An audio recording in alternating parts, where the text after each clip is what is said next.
What's good, gentlemen and ladies? Welcome, welcome. We are back once again with some more Call of Duty action, and this is going to be the slightly delayed grand final for the MCA EU series between Vitalize Esports and Mystaken Identity. So it's been a bit of a wait, Pablo, but it's fingers crossed going to repay the patience, this one. Yeah, absolutely, mate. I've been quite excited about this one for a little while. We've had to put it back a few times. There's been issues with Codcaster and obviously some scheduling issues, and the guys, both teams have been fairly busy. So, yeah, this one's going to be pretty exciting, and it's going to be nice to see kind of a kind of much more improved Vitalize against you know, the strength and experience of Mystaken Identity. So I'm super excited, and thank you for having me on board once more, my friend. Oh mate, the pleasure is all mine. The pleasure is all mine, and obviously, it would be weird without speaking about it. Obviously, I know we mentioned it the other day on the was it the ES Hub stream? You mentioned it. I can't remember. I think it was, wasn't it? We did the ES Hub. My memory's going mad now. It's been such a blur, isn't it? We did ACCL last night and the ES Hub the night before. Oh, that was it. Yeah. So we've got obviously the big news for any of you that do not know. Me and Pablo have been given the unbelievable opportunity of casting challenges on Sunday. So I believe it'll be streamed from Infinity BL, his Twitch. So if you guys are happening to keep an eye on the challenger stuff over on that channel, obviously we'll tweet it out and stuff. But yeah, I mean, Pablo, I mean, mental times, mate. Mental times. Mate, I'm mind blown. I literally come away sometimes from the cast and sit back down. I'm sat next to the missus and I'm just like, I'm literally going to be casting kind of like the second highest possible, Call of Duty there is available, and we started in March. So, I mean, I said to Shift that I was kind of overwhelmed by the faith that he's shown, but it's just an unreal opportunity. And again, I mean, we're going to be casting over players that we've cast over a few times before, but never kind of amalgamated into one whole day where it's just all of them in one place. Usually it's been a mismatch of high level teams and kind of our kind of guys that we cast over normally. So it's going to be a hell of a day. And you know what, again, I'm just truly excited to the prospect of maybe getting some of our boys on, getting the way through the Saturday and getting into that Sunday. That would just be awesome if that could happen. I mean, not gonna lie, if any of the guys that we know really well, like you say, break through to that Sunday, and we know already, that's all we're going to probably be talking about is those guys that managed to pull their way through. So if any of you guys are in the chat, obviously entering that cup, please, for the love of God, get through to Sunday. Yeah, so we get please to potentially get bracket blessed, please.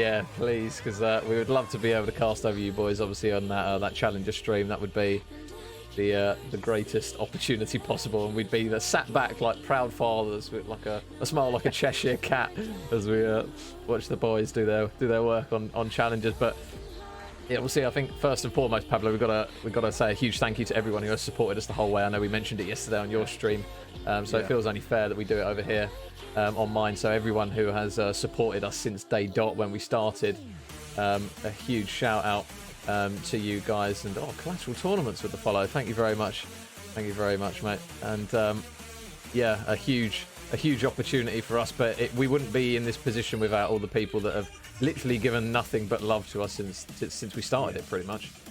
Absolutely. I mean, I was bowled over at the beginning anyway. It's like it's hard coming into a fresh scene, and as a former org owner and such, and then obviously coming in with my kind of weird mindset and everything else that I bring with me. But it's just been probably the friendliest. Now, amount of times we've tried to do different things in the scene, and everyone's just so welcoming. But more than that, they're just open to new ideas. Everyone's happy to try tournaments out. Sometimes the COD scene gets called toxic, and I've been there myself. You all know full well I've been right in the middle of those storms. But realistically speaking, it's probably like one of the friendliest.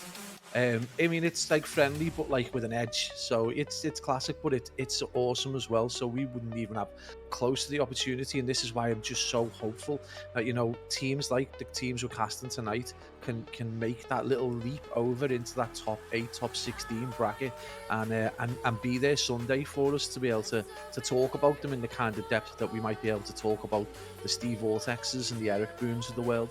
Yeah, and a big shout out to everyone who has dropped by in the chat, and a huge shout out as well to Mr. Lidesy for another sub. Says keep the good work going. Love the casting some around. Thank you very much, buddy.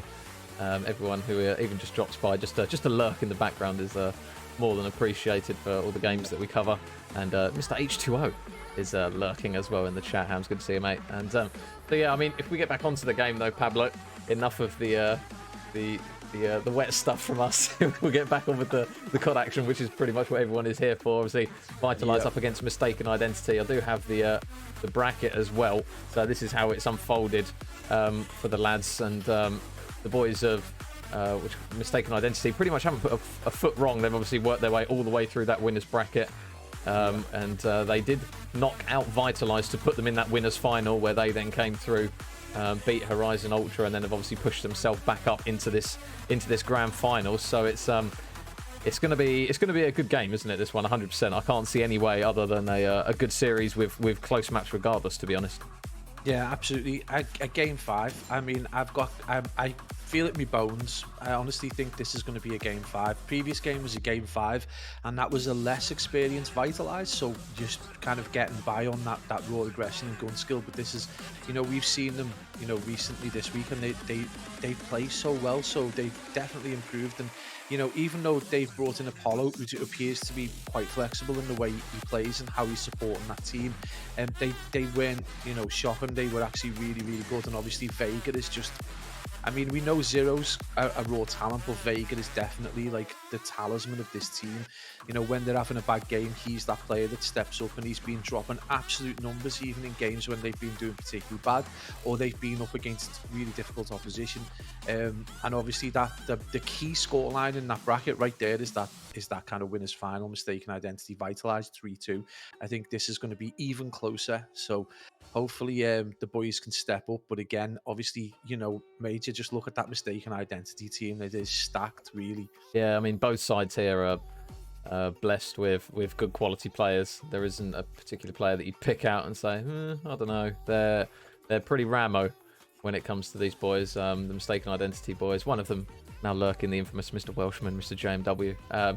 So it was originally a best of 7. They've now tweaked it to have it as 2 best of 5s, which I think is probably a better reflection considering that Mistaken Identity have come through that winners bracket, and we do have the maps as well for the first set of series. If it does potentially go any further, we'll have to wait and see and get the vetoes for that. But our map set for this one is back to what we're used to, Pablo. Starting off on Bocage Hardpoint. So we've got Bocage Hardpoint map 1, Berlin Search. We've then got Tuscan and Berlin for the hardpoints on 3 and 4, and then Bocage Search to round us out. Any thoughts on that map set with regards to these two?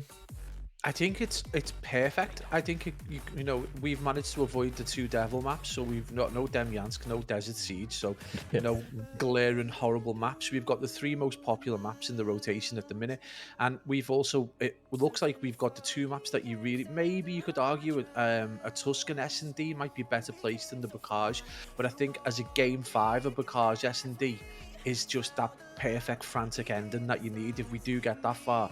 I don't want the caution and the strategy that Tuscan requires, where, you know, people are having to push through mid to get church control and all. You want that frantic, you know, gut clenching ending, and I think the Bocage S&D does kind of lend itself to that. But Major, the keys really to this are going to be those 2 Berlin maps in both game modes. They're just, it's such a strategic map, and it's placed at such an important time for either team. So whoever goes 1-0 down, that could be a big opportunity in that S&D Berlin.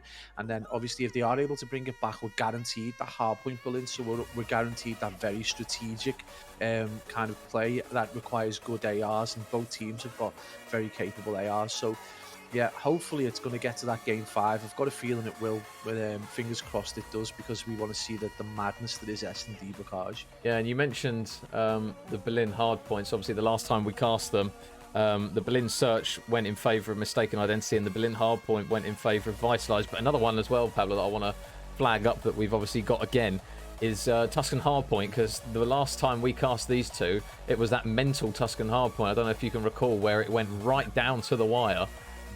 So I mean, as a neutral, I'd love to see another remake of that one, because that one was absolutely mental. Yeah, it went down towards that kind of B-bomb site hill at the end, didn't it? And it was absolutely frantic, and you just, you know, either team trying to get control was just almost impossible. And I do believe it was JMW in the end who just put down the steady handle. Yeah, Jack and Deacon got a few kills. Yeah, I think that probably just that little bit of a calm hand and experience probably just played a massive role there. But yeah, what an awesome map set. I think this is the best 5 maps we've seen since we've started Vanguard in this particular order. Yeah, and just a quick shout out to Mr. Prezi for the tier 1 sub. Thank you very much. What a man, making the scene a better day, a better place. Sorry, every single day. But another thing, Pablo, I think is worth covering. When we casted the Mistaken Identity on that tournament, well, sorry, on the previous games in the tournament the other week, they didn't have Mr. JT. They had obviously they had Dave, who's not a bad sub by any means, but they've got a player back that they're used to playing with, and definitely a spotlight player who I bang the drum for quite a lot in terms of his COD ability and his I think his composure and just ability to read the game. He's a very smart player. Yeah, I think we cast 2 games with Mistaken Identity. JT was in the first one, and you know, obviously, he's so we know him from Cold War as being an awesome S&D player. He's, he's always dropping big numbers. He was, that relied on that in the ACCL previous in the other season. He was brought in as subs mid-game to play S&D because he's so relied on. For some reason, he just appears to have just put the time and work in, and he's absolutely frying on hardpoint now. So he's a monster to deal with in the game. So yeah, it's good to see him back. He did drop out for the game previous. He's a busy boy, and he did get the kind of support from another crack player in Dave. But yeah, this is a stacked roster, and obviously we've got kind of like that young, maybe not newcomer, but definitely a rising star there in Leon, who's just, when he goes off, he's very similar in that kind of mold to the likes of Eric Boom and that, who can go off in a map and totally take over, and don't necessarily do it all the time, but they just have that ability to just completely own a map when they do get on fire. Yeah, and I think because we saw it in the Gavutu hardpoint, I think, where Leon put up really big numbers in that. I think was it the final map? One second, let me check my. Yeah, it was the last map that they played that Gavutu hardpoint. I recall Leon put up some big numbers, so he's obviously a player that shows up in big moments, as are both of these rosters really. So it would surprise me if we see some sort of whitewash and a blowout, to be honest. The Vitalize lads, obviously, they're missing. You mentioned, is it J-Prof? I think they're missing. Yeah. So Apollo's going to come in and fill, but they do obviously have that man Zyro back, which I think on the Bokar sharp point especially will help them out a little bit.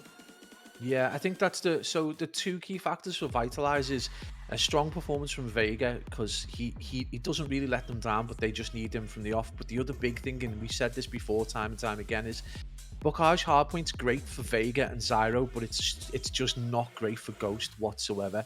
He tends to have a really slow start. He doesn't put up the numbers. He can't get the kill time, and it usually takes him, another map to recover. And by the third map, he's absolutely frying. Now, against some of the teams they've played that don't necessarily have the power of Mystaken identity, they can dominate right the way through without necessarily having Ghost there for those first two. That's not going to be the case in this game. They need him from the outset. So fingers crossed Ghost's been warming up and is solid and ready to go. But probably because Hardpoint not his favourite map. If it is the team's favourite map, they're probably just going to be relying on Zyro and Vega almost wholeheartedly. But again, interesting to see what Apollo's going to provide. But I think if Ghost turns up this evening, I think it could be right to the wire for these boys.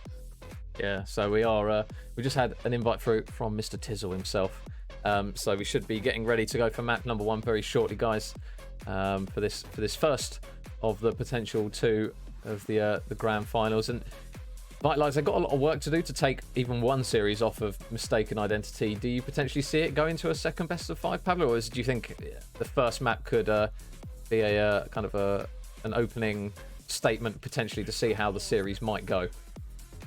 I think because is not a good barometer for the rest of the series. I think the teams, especially Vitalize, who probably I would say come in as obviously they definitely come in as the lowest seeded team. They probably just need to see this as a best of 1, and then they're launching into a best of 4, 1-0 down.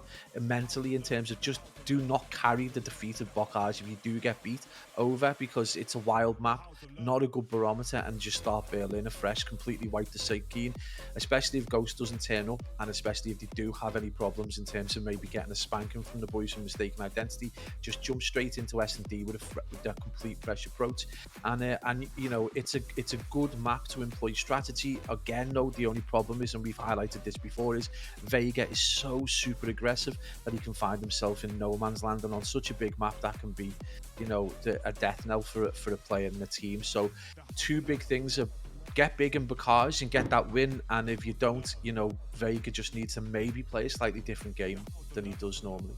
Yeah, and another thing potentially might be not an issue, but something to flag up is obviously the break that the players have had between that first set of bracket games compared to now.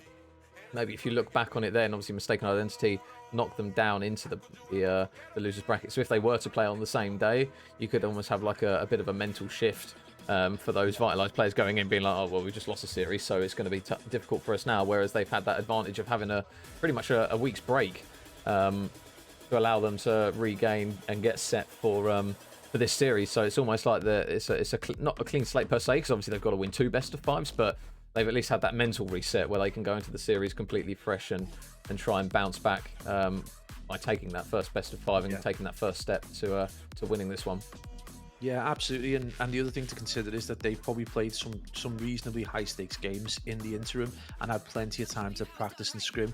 But I don't know what the quality of scrim that they're getting, but I'm going to be guessing that they're getting okay scrims and decent teams to play against. But yeah, that break may have done them the world of good. And the other thing to consider as well is both teams have been without players, so they both kind of come into this game kind of in the same position. So hopefully that week's break, that little bit of extra time. But I mean, again, Mistaken Identity are going to be in the same position. They've had a week to practice, play some high stakes games to put themselves under pressure. And again, it's just comes down. I honestly, as much as I don't think Bocage is a good barometer, I do feel like Vitalize do need to get a foot in the door in this game one to really be able to take this to the game 5 against this team. They're just so strong. And the other thing that we've talked about, and especially with really good teams, is that sometimes you just feel like you're seeing them in third gear and you know they've got a fourth and fifth that they can go into. They're just not doing it all the time. So it'd be interesting to see if Vitalize are able to put them under some pressure, whether Mistaken Identity have got them extra gears in the back pocket. Some things as well to look out for, especially is we see, Deacon coming in, did some big brain plays on Gavutu, so hopefully we might get to see some more interesting kind of high IQ plays coming out of anyone hopefully, but out of the Mistaken Identity boys on some of these larger maps like Berlin. So yeah, plenty to look out for, and it's just it's nice to have that kind of like very hyperactive map, bookending those 3 quite cautious, quite strategic maps. So we get that kind of really nice pace, lots of excitement, and then that kind of like the requirement for high IQ plays right in the center of the whole series. And then obviously we've got the lottery that is potentially the second set of maps if Vitalize are able to turn them over. So just a lot of Call of Duty potentially to cast this evening, a lot of really good quality Call of Duty for everyone to watch. Yeah, and we are now starting to lobby up. Just got the issue of trying to get the other boys in. I don't think they've got each other added. So, arch nemesis. They didn't have the friend request sent through. But so in terms of that map set, Pablo, do you feel that it particularly favours one side over the other, or would you think it's pretty split down the middle? We've got the Bocage first and last, so it's kind of like one potentially that you would say is obviously it's a strong Vitalize map. I don't think we've seen Mistaken Identity on Bocage much, if memory serves me well. But do you think it favours one team potentially over the other? I just think it's a weird one. There's a bit of balance between these teams in terms of the quality of SMG. So we obviously have highlighted Leon going off Vegas just being absolutely enormous for the Vitalize boys over the last few days and weeks. So I just think, it's going to come down again. So guys who are watching, I know everyone who's watching plays competitively, but it's going to come down who's going to get that tin side, who's going to get that favoured side going into P1, and you're just going to have to, if it is going to be Vitalized, they're going to need to be able to repel the bully tactics of Mistaken Identity as they try and get control of that back tin area for P2. So it just comes down to whether they can repel that first thrust from Mistaken Identity, and if they can do that and just get on a good roll and just keep grannies competitive, and then maybe get some good time over towards field as well, then there's only really there's only really 2 hills that are just totally uncompetitive, and that's obviously P1 and P5. And if they can just really get to grips with the other 3 hills, then it's potential there for them to cause an upset. But it's just going to, it's going to rely entirely. It sounds terrible, but I'm going to lay the kind of win or loss at the door of Apollo and Ghost. If Ghost turns up and starts playing like he does in map 3 and map 1, it's a totally different Vitalized team that just looks so strong. And obviously Apollo coming in as that kind of pickup to support Vitalize when they've had Zero out previously and now J-Prof. If he can just start flying and just make sure that if he's not getting kills, he's getting hill time. If he is getting, slaying out a little bit, just take a breath and just try and, get your pick, slow your game down, or whatever you need to do to just make sure that you've got a balanced KD, you're getting important kills, or you're getting hill time. Whatever it is that your role is this evening, we're going to guess if you're supporting J-Prof, get the anchor, get the, nail down that hill, make sure that they aren't going to get it broken. And they can go a long way. Honestly, I just think if JMW, JT, and Leon turn up at the standard that they normally do with the support from Deacon, then it's just going to be really difficult. But again, Bocage is Vitalize's map.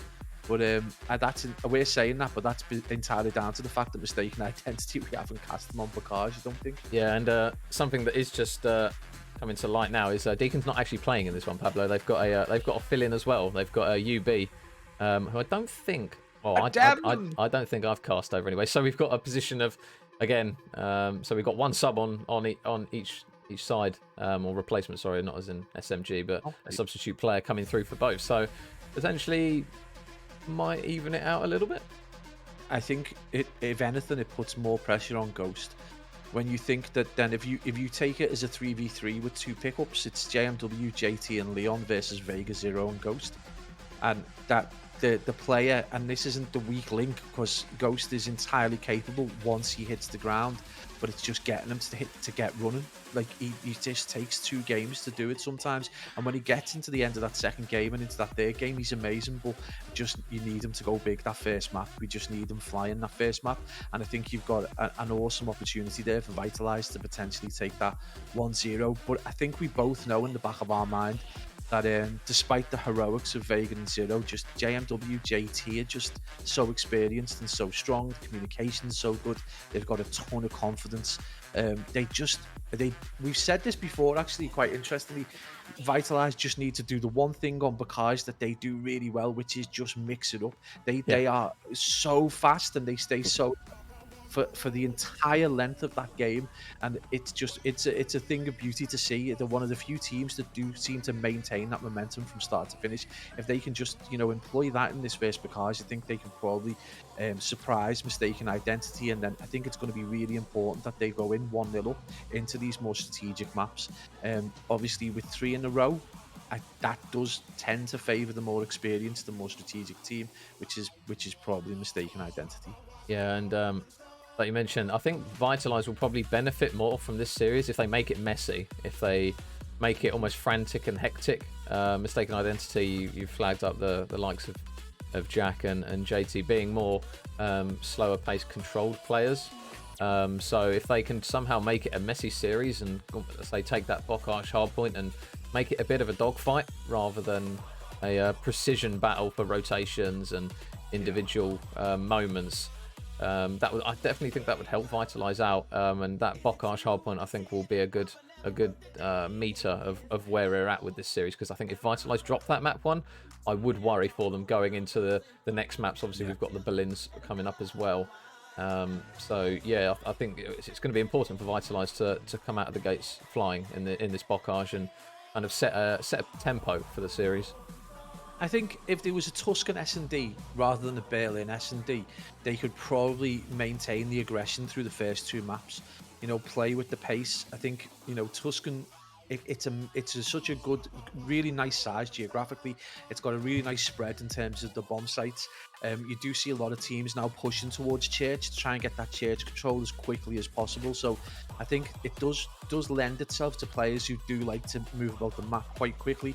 I think what hinders them is if they can take map 1, going into Berlin, they do kind of have to pick their fights. Going into Hardpoint Tuscan is going to be their opportunity, I think, to potentially come back into this. So if they go 2-0 down, obviously Tuscan's the one.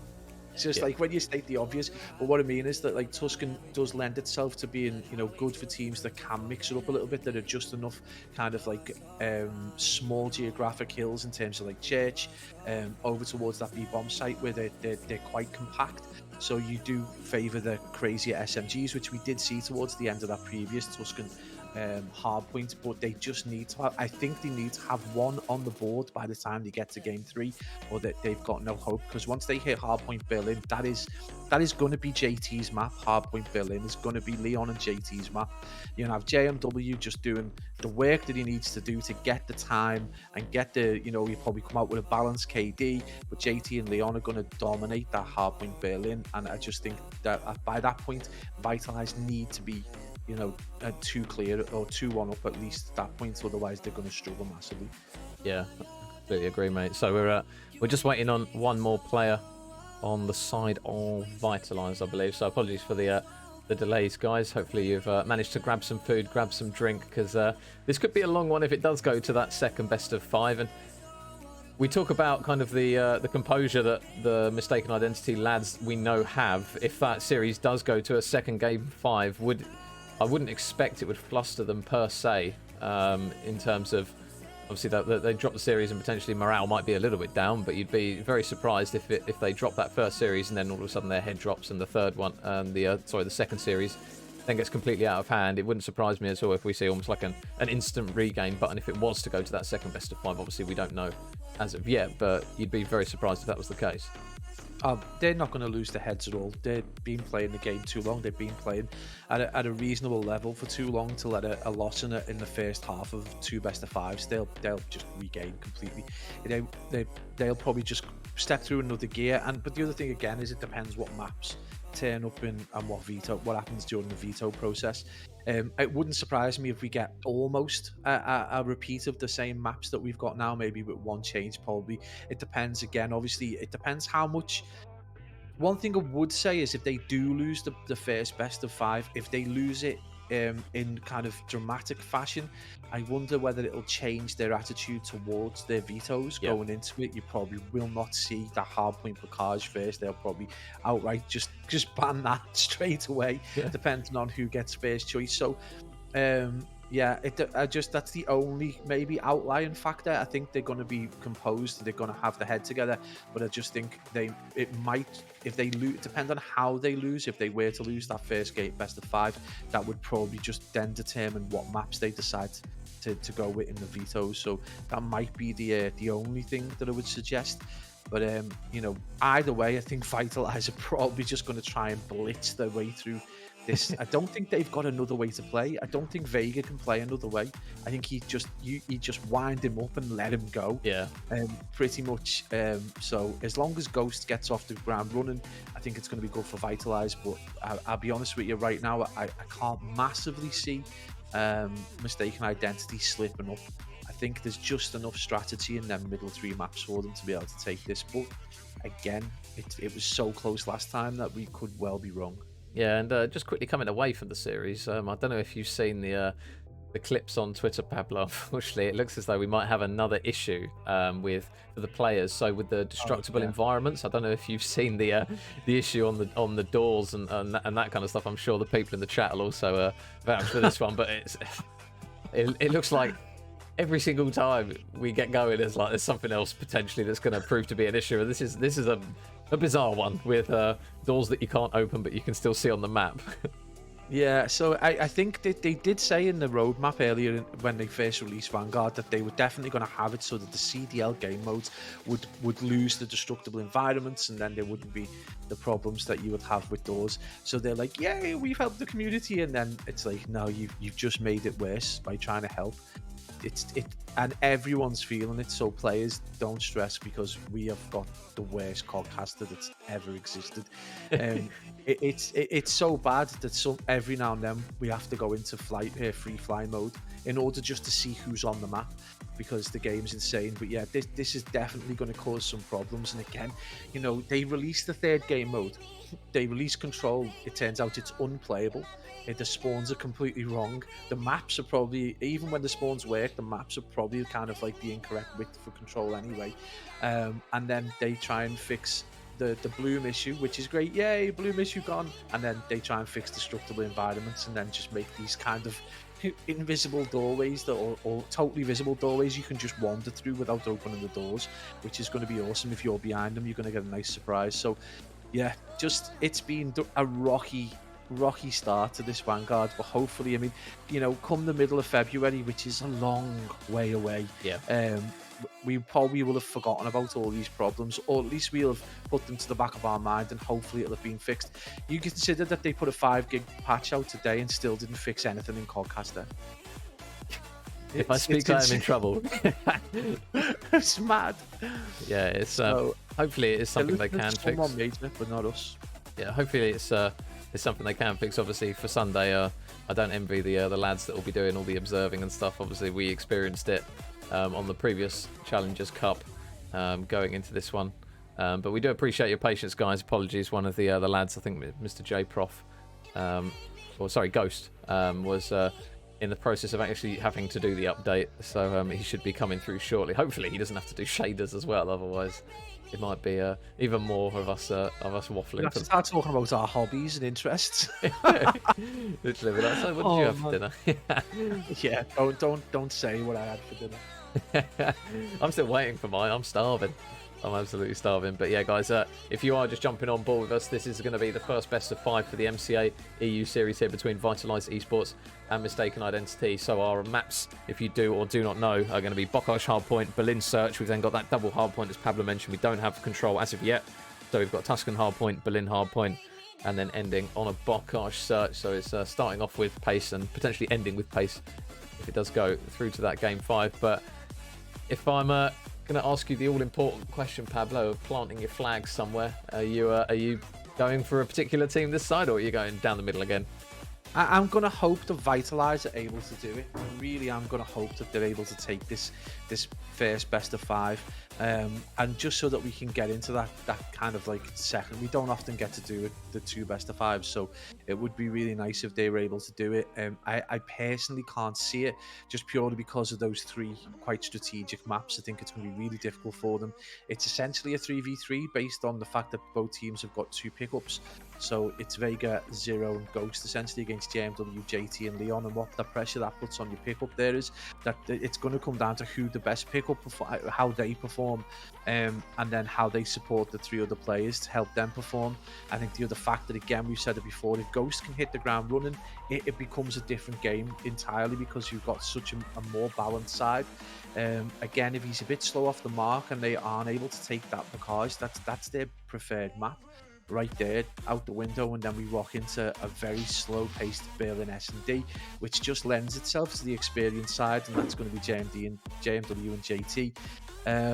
Outside of that, I just think if they can mix things up in Bocage and get that foot in the door, I would potentially write off Berlin, but then they can potentially stay aggressive in that hard point on Tuscan, and that puts them in a 2-1 position. And you know, you've got to think that it potentially will go to a game 5, and an S&D on Bocage is anyone's game. Let's be perfectly honest. And by this point, Ghost will be frying, so they've got to be hopeful that they might be able to take that. But again, I think it's going to come down to this map 1. If Mystaken Identity take map 1, I do think it's probably going to be a 3-0. Yeah, and you highlighted the importance of those substitute players, so we'll keep an eye on those guys as the series goes on, because if one team's sub player potentially starts to struggle a little bit, obviously at this level of Call of Duty, it can really show through.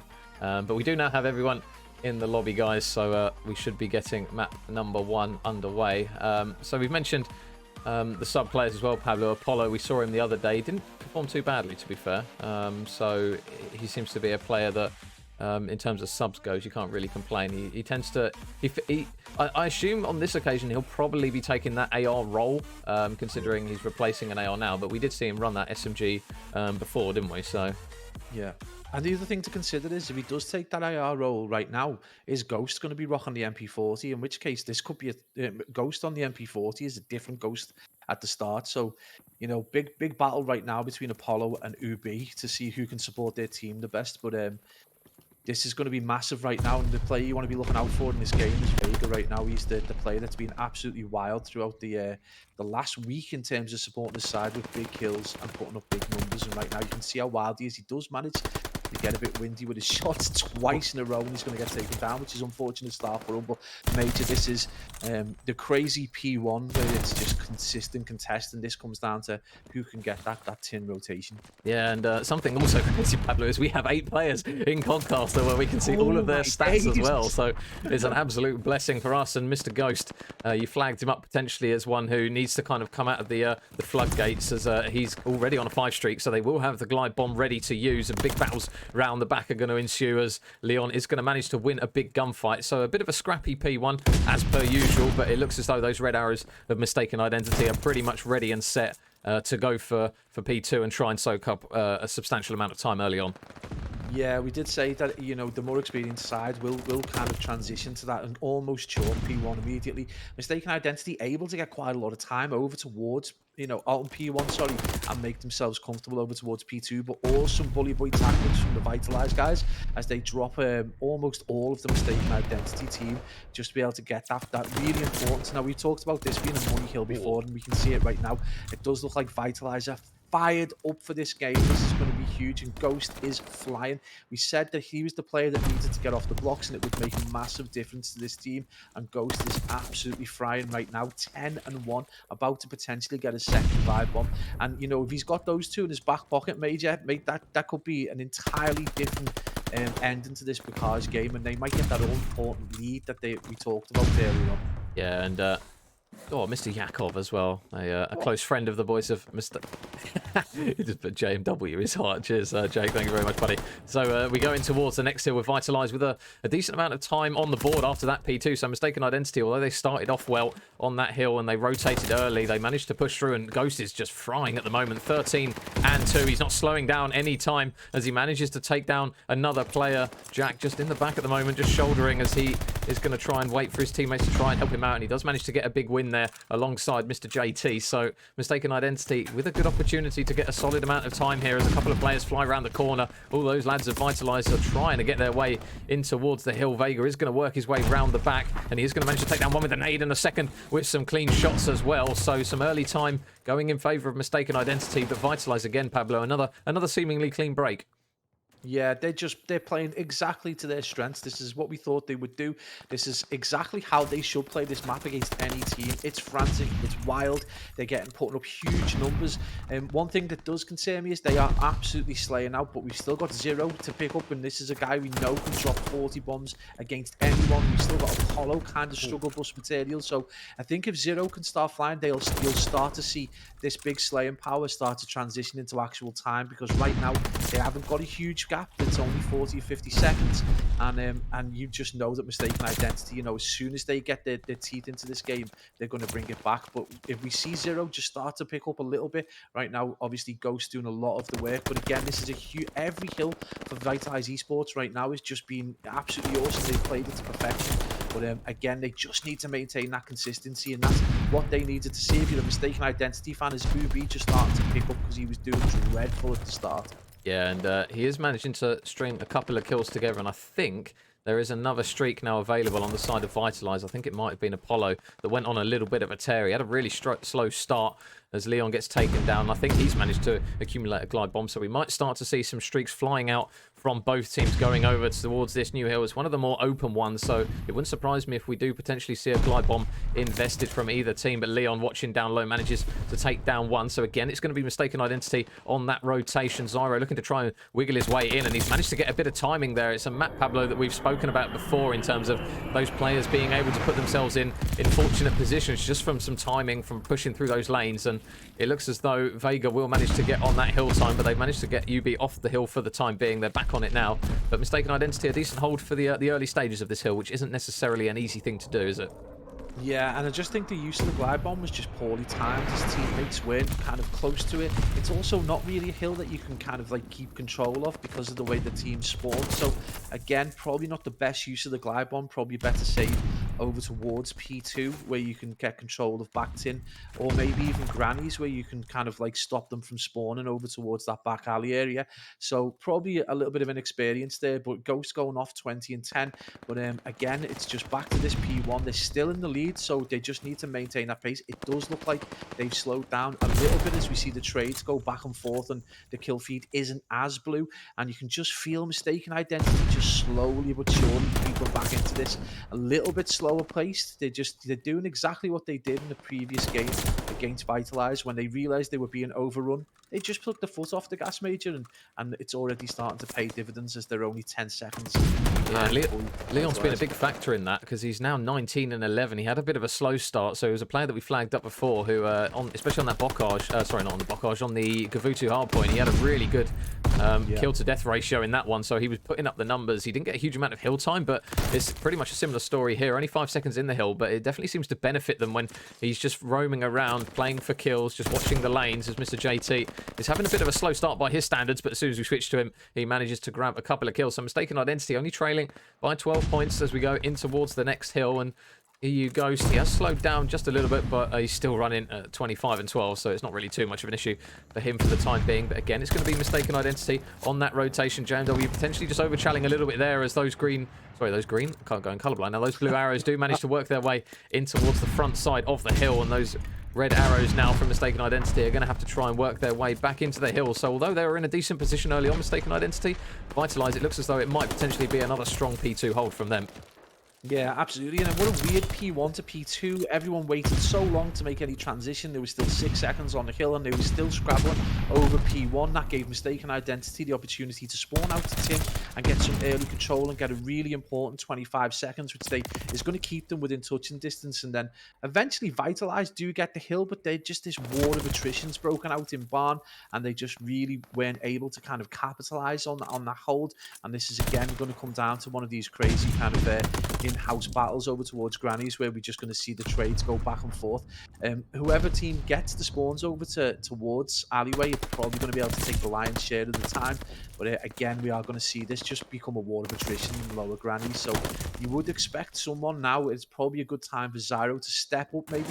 You've seen Leon do it on Mystaken Identity, and it really is important, I think, that Vitalize start to get the support from that SMG player that right now isn't going off on me. It is not looking good. The kill feed is gone completely red, and they've got control of this lower Grannies. Yeah, so the spawns are going to be out the back for the Vitalized lads as they do try and work their way in. JT's going to get taken down, so the last man near will be Jack and JMW. So he's just going to have to be waiting for a bit of support as they're potentially scrapping it out, and every second seems to be counting at the moment. Zyro's going to get taken down. JT is there for the trade, but those blue arrows again, they're going to be set up a little bit over towards the new hill, obviously waiting for those players to get locked into position, as the difference between them at the moment is currently only sat at 10 points. So can the boys make the break? Jack's working his way down this right-hand lane. Again, a couple of shots going in, but no kill coming through for him. Apollo is starting to pick up a bit of steam as well himself now, as he's currently on a 4 streak. So that next kill will be that all-important one for the glide bomb. We'll see if he can manage to get it. And JT actually won a really important gunfight out the back as Apollo. There he goes, manages to get his glide bomb.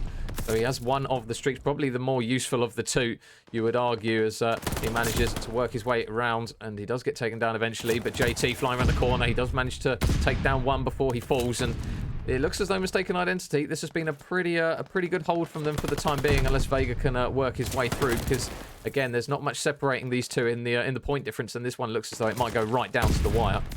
Yeah, again, we expect to see this from these two teams. They're frantic enough and they're crazy enough when it comes to getting kills and to contesting these hills, that we did think it was going to be a close run affair.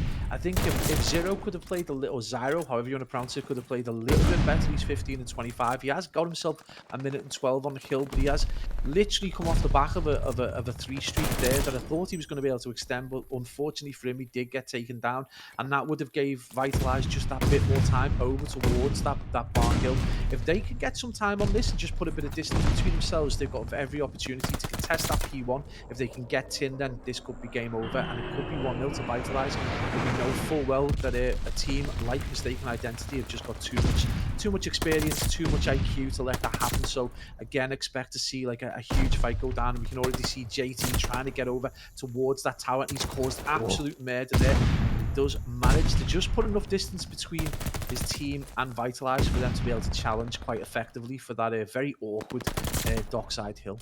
So now, again, there is nothing splitting these two up. JT is starting to heat up a little bit now, as he's now 28 and 27. He was struggling towards the early parts of the game, so the scrap time will go in favour of Vitalize as we go over towards that P1 once more. It's going to be messy, it's going to be scrappy, but I'm sure we'll see endless action, endless trades, but it's just a case of who can potentially stamp their time on this. Mystaken Identity did a good job in the previous hills, so there's still nothing really separating these. As Vega, can he light up right when this team need him to? The trade is going to be there though from Leon, so a big kill comes through.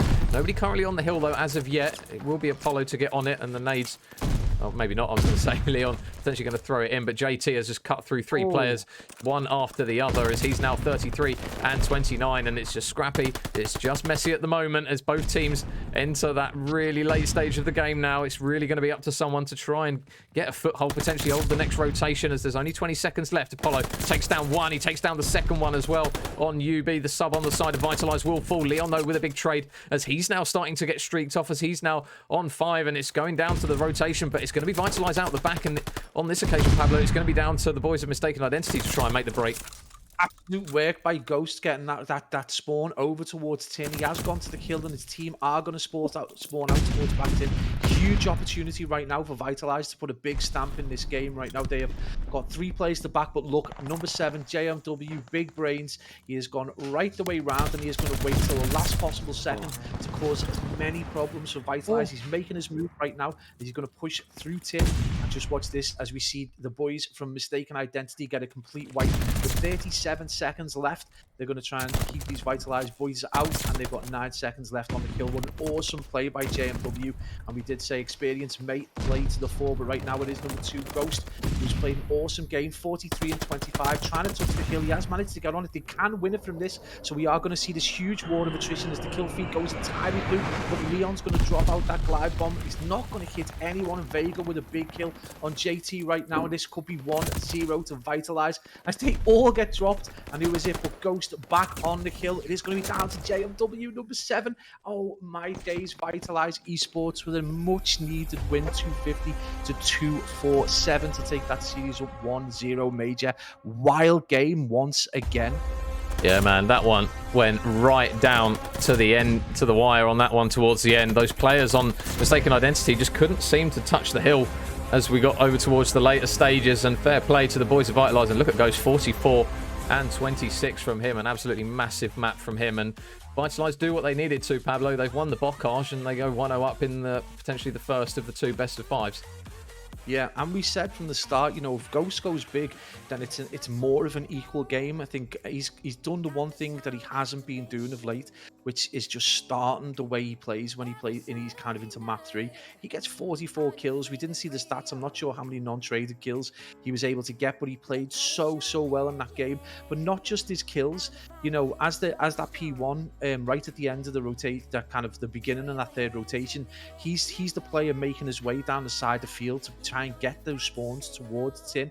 We almost saw a response from JMW with the big brains going around the back to challenge, and he just wasn't enough. He wasn't able to get the spawns, and he wasn't able to get on the kill, and it became a war of attrition over on that field. And just, you know, I would say straight from the outset, Ghost MVP for that round, because, you know, he gets the most kills. He does that one thing though, he got the spawns when they needed it, so that they were able to push onto that field hill and bring it home, and that is such a massive win for them. I would suggest that potentially this next map in Berlin could be really difficult for them to win, but they've given themselves that foot in the door to get through to that hardpoint Tuscan, which again could be awesome. Yeah, and it's going to be interesting now to see whether or not Mystaken Identity can come back with a bit of a vengeance here. It would surprise me if they don't take this Berlin, because we've seen them before on it, Pablo. They're a very efficient team when it comes to these kind of maps, your Berlins, your Gavutus. So I'd be very shocked if they weren't even able to potentially claw this one back and make a series of it. Yeah, I mean, was it Leon who rocked the sniper in the last S&D that we watched? Yeah, it was. Yeah, in Berlin. Yeah, he was watching over mid. Yeah. Yeah, and he's no slouch with a sniper, so that's one thing to watch out for. Is obviously he props himself up to watch down that kind of mid statue area as players cross across middle, and he gets pick after pick. So definitely one to watch out for, because you will see Vitalizer very aggressive even on this enormous map.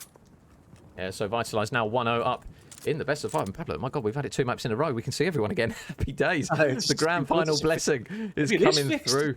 And, oh no, don't say it now. You've ruined it. It's probably going to be, the next map now is going to be done and dusted. We're not going to be able to see anyone on the next one. I'm going to sound really boring, but they probably didn't need a patch to fix this. I think it was probably netcode, because the bots worked.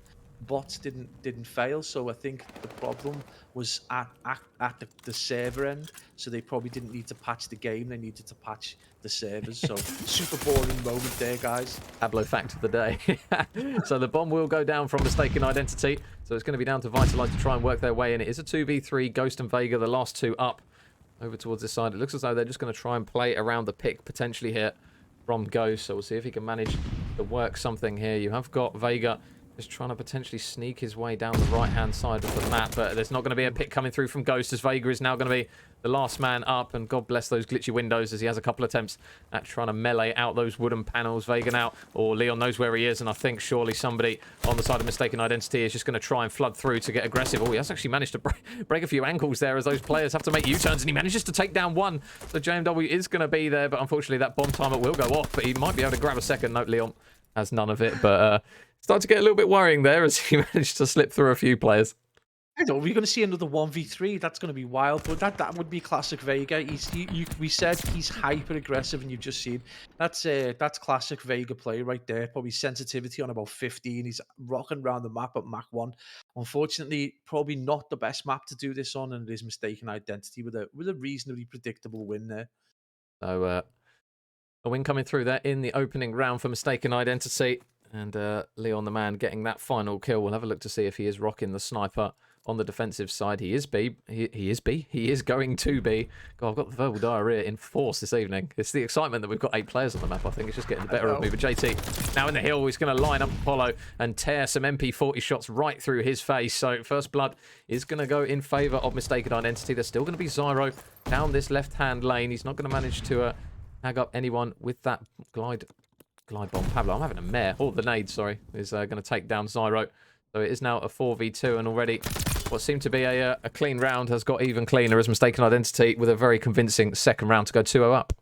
Yeah, 3v4 essentially, because number 2 there for Mystaken Identity, I can't remember who it was, but he was all the way over at Dockside trying to mine B-bomb site and had nothing to do in that game, and the 3 players from Mystaken Identity able to just sweep aside, Vitalize, and again, this is starting to look worrying in terms of the potential second S&D in this that we are going to 100% see, I think. But right now, you know, you've got UBs not even contributing, and Mystaken Identity just looks super strong right now. You do need big players like Ghost now just to pick themselves up. They had an awesome first game, and Zyro definitely needs to pick himself up because he had a shocker in that first map. And you know, Vitalize can do this. They can do this, but it's just got to happen now. They can't go 3. They don't think they can go 3-0 down, and we are going to see a little battle go down as you watch Leon potentially have a little moment. But look, number 6 right there, Ghost, trying to bring things back up. We're going to see a huge fight, and Ghost is going to take that win, and that could be important for Vitalize to bring this back to 2-1 potentially. And Zyro is going to manage to get the pick there onto UB, and he manages to turn onto JT for the second, and what seemed to be a bit of a passive round has just ended with a Vitalize esports overload, and they managed to get themselves back into it. Yeah, absolutely. And one thing I would say is that they kind of turned this into an SMG battle indoors. They managed to lure the boys from Mystaken Identity into a close quarter battle, which is going to suit Vega. It's going to suit Zaro as well. So yeah, you can already see, you know, both these players kind of like just enjoying that kind of close quarters. And Apollo just doing what he needs to do, which is support the team and make sure that he isn't kind of negative. But we need Vega to go big now. He is a player who can drop 10 against anyone. So, you know, we just need him to just get off the mark. And I think Vitalize could potentially make a fist of this. He'll be in a really dangerous position, though. He's going to be dancing around that bomb site, but pretty easy to kill. And Zyro does look like he's having much more fun in this round than he was in the previous hardpoint.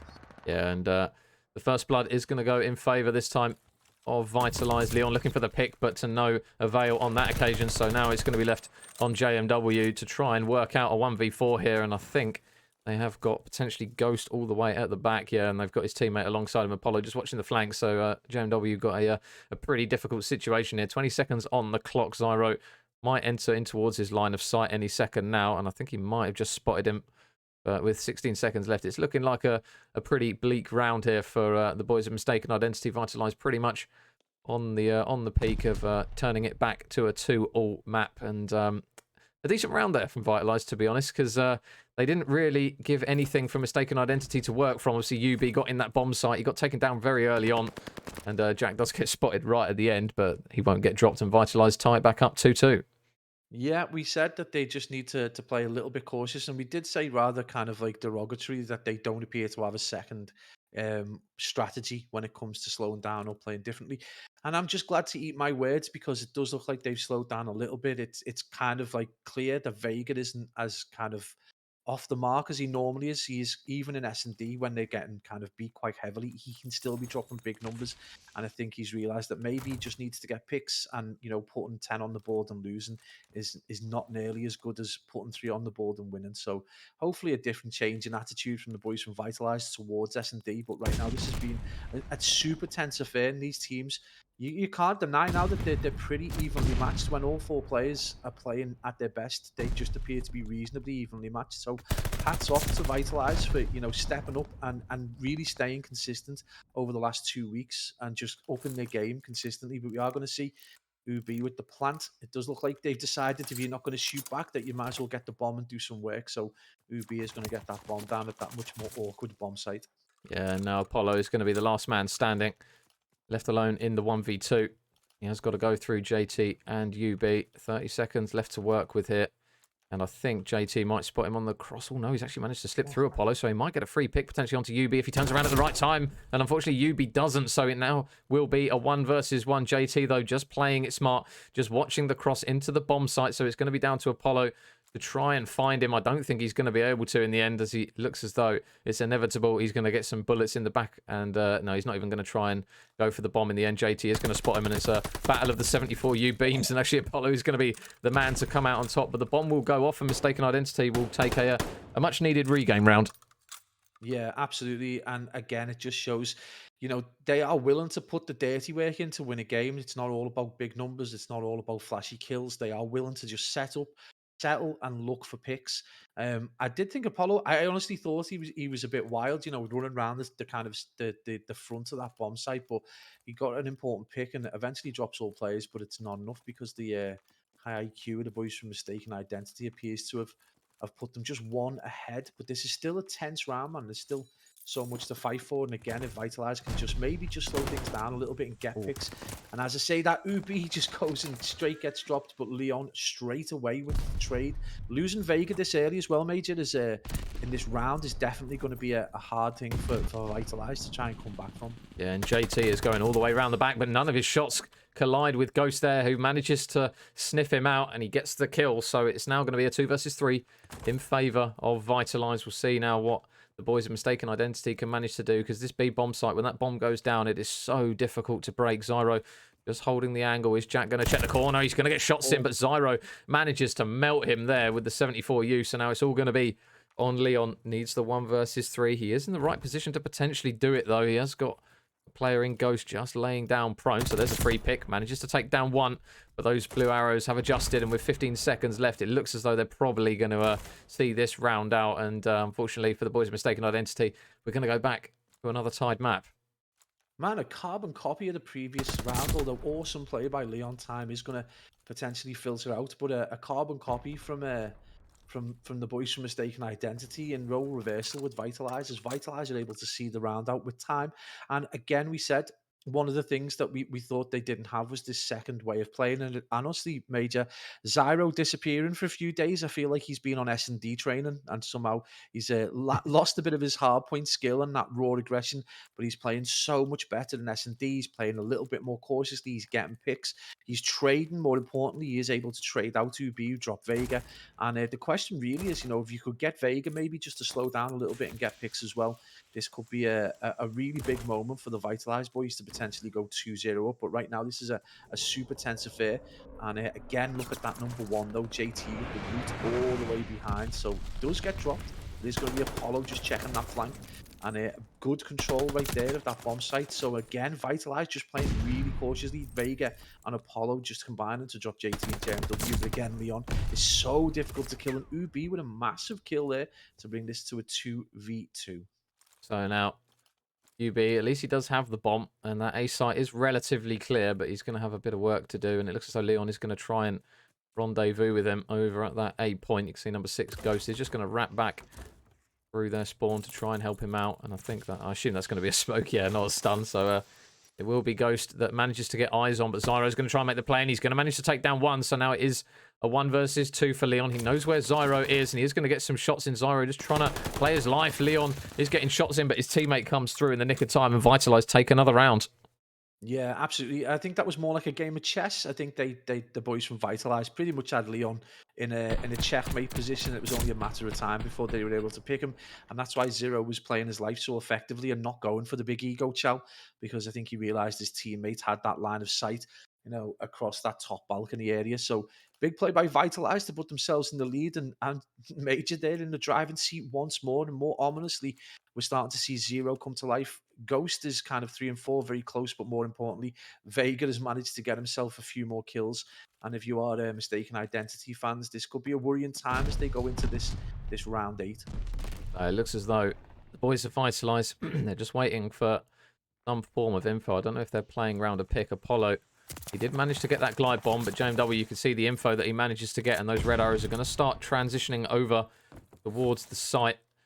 JT, you can see going potentially all the way round if he manages to get a bit of an opening. Jack manages to get the first blood, though. Takes down Apollo, so that's a big kill there for Mistaken Identity. Zyro is going to chat out, and Jack, with a big couple of kills, is going to put them down as well. So that a 2 versus 4. Ghost and Vega going to try and make something work here. And Vega's been spotted. Some windy shots, though, from Leon. Aren't going to collide, but the later ones are eventually. So now Ghost is left in a very dire situation, but he has at least managed to take down one. But it's going to be difficult with that bomb over towards that B site. And I think this might be a inevitable death any second as he goes round and round the tank. Yeah, I think one thing that with Ghost was it was really weird that we see this time and time again, and I really didn't expect Vitalize to do this. They push right over as he dies. He pushed right over towards left hand side to just watch for anyone flanking across or coming in behind the bomb site.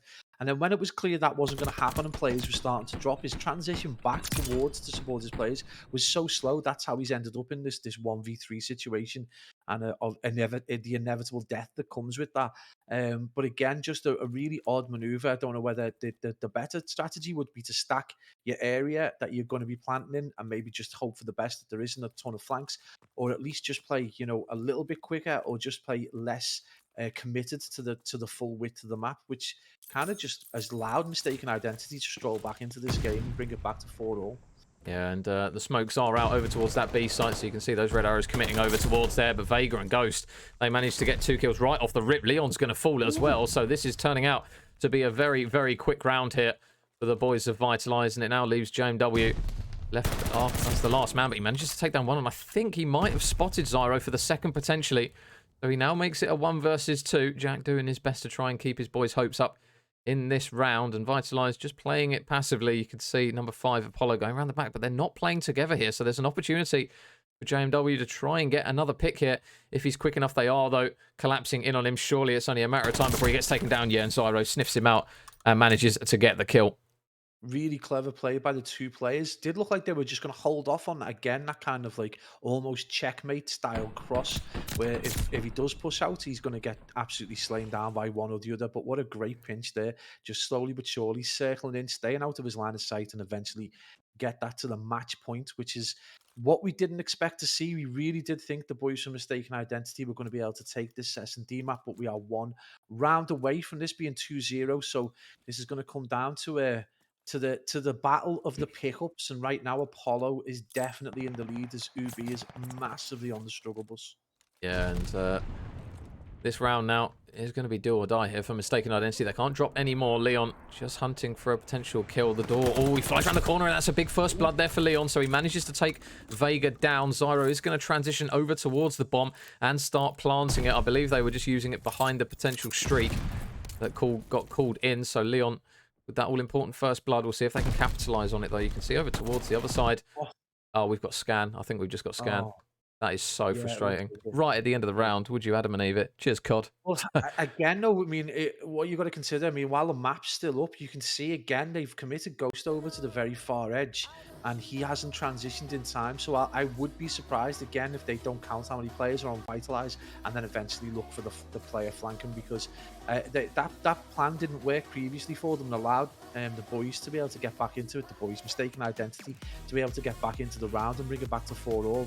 And for match point, they've decided to employ almost exactly the same tactic that completely failed before and left Ghost in a 1v3 that he had no opportunity to win. So I would suggest it's going to go to 5-all, and sadly sadly, we are probably going to miss that round 11 because Colcaster is the devil right now, and it's just really upsetting and infuriating at times when you get such a good game like this as well, that it's kind of it's being ruined, and it doesn't appear to be any hope on the horizon either, from the boys from Sledgehammer. So yeah, unfortunate that this is a problem. It was too good to be true. 2 rounds in a row to get 1 through 8. Just too good to be true. Absolute wildness. We are going to try and get back in. Obviously, Chafin's going to be working his way. Sometimes when you do launch back into the game, it will launch you in as Codcaster, but it's so hit and miss that he might actually launch in as a player as well. So yeah, I think the game will probably be done by the time I boot up, to be honest, Pab. So we'll probably just have to wait on the result of that. Apologies, guys. That's the first time we've got Scan without actually spectating one of those glitch players. So that's not encouraging. I've been there, mate. I've been there a few times. It's just, unfortunately, that's what we're working with. We did manage to bring you guys. Tried to bring the big map. Yeah, I think it's one of those. Oh no, I didn't touch Big Map. No. No, so... I've had Scan. Oh, you've had it on Big Map. I've had Scan when I've tried to bring up Big Map. I've had Scan when I've tried to bring up the HUD that didn't start when the game started. I've just had it's so random and so weird.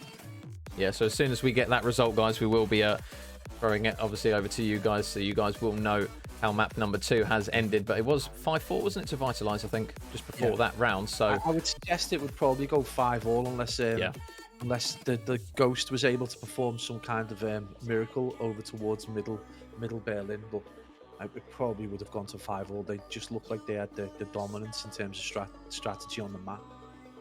Oh, okay. So it looks as though the players got Scan as well, so it wasn't us.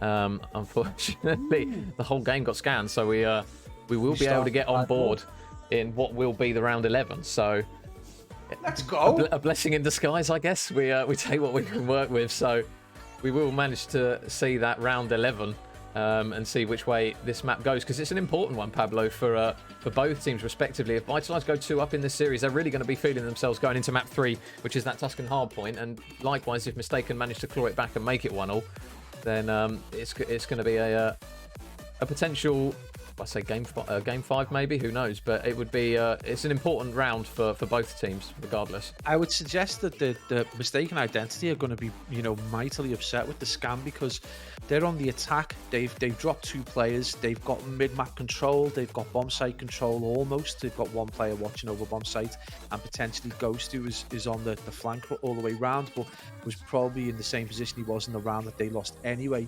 So if you're Mystaken Identity, that Scan probably doesn't work in your favor, especially if you're going to restart with as the attacking team. So that does allow Vitalize to kind of have a regain and really have a rethink about what strategy they employ on the defensive side to try and make sure they cover both bomb sites. Yeah, but saying that though, you mentioned obviously the team potentially might want in that defensive side, but we saw quite a lot of successful attacking rounds from both teams. They managed, when you get the bomb down over towards that B site, I say it's very rare that we see a team do well at that A bomb site. It's usually when the guys get the bomb down and cross over towards B, half the work is, or say more than half of the work is done, because it's very, very difficult to take that B bomb site when the bomb's down, especially with like that back warehouse building where you've got all the information. You can see anyone cross over towards the site, so it's not an easy one to defend if that bomb does go down.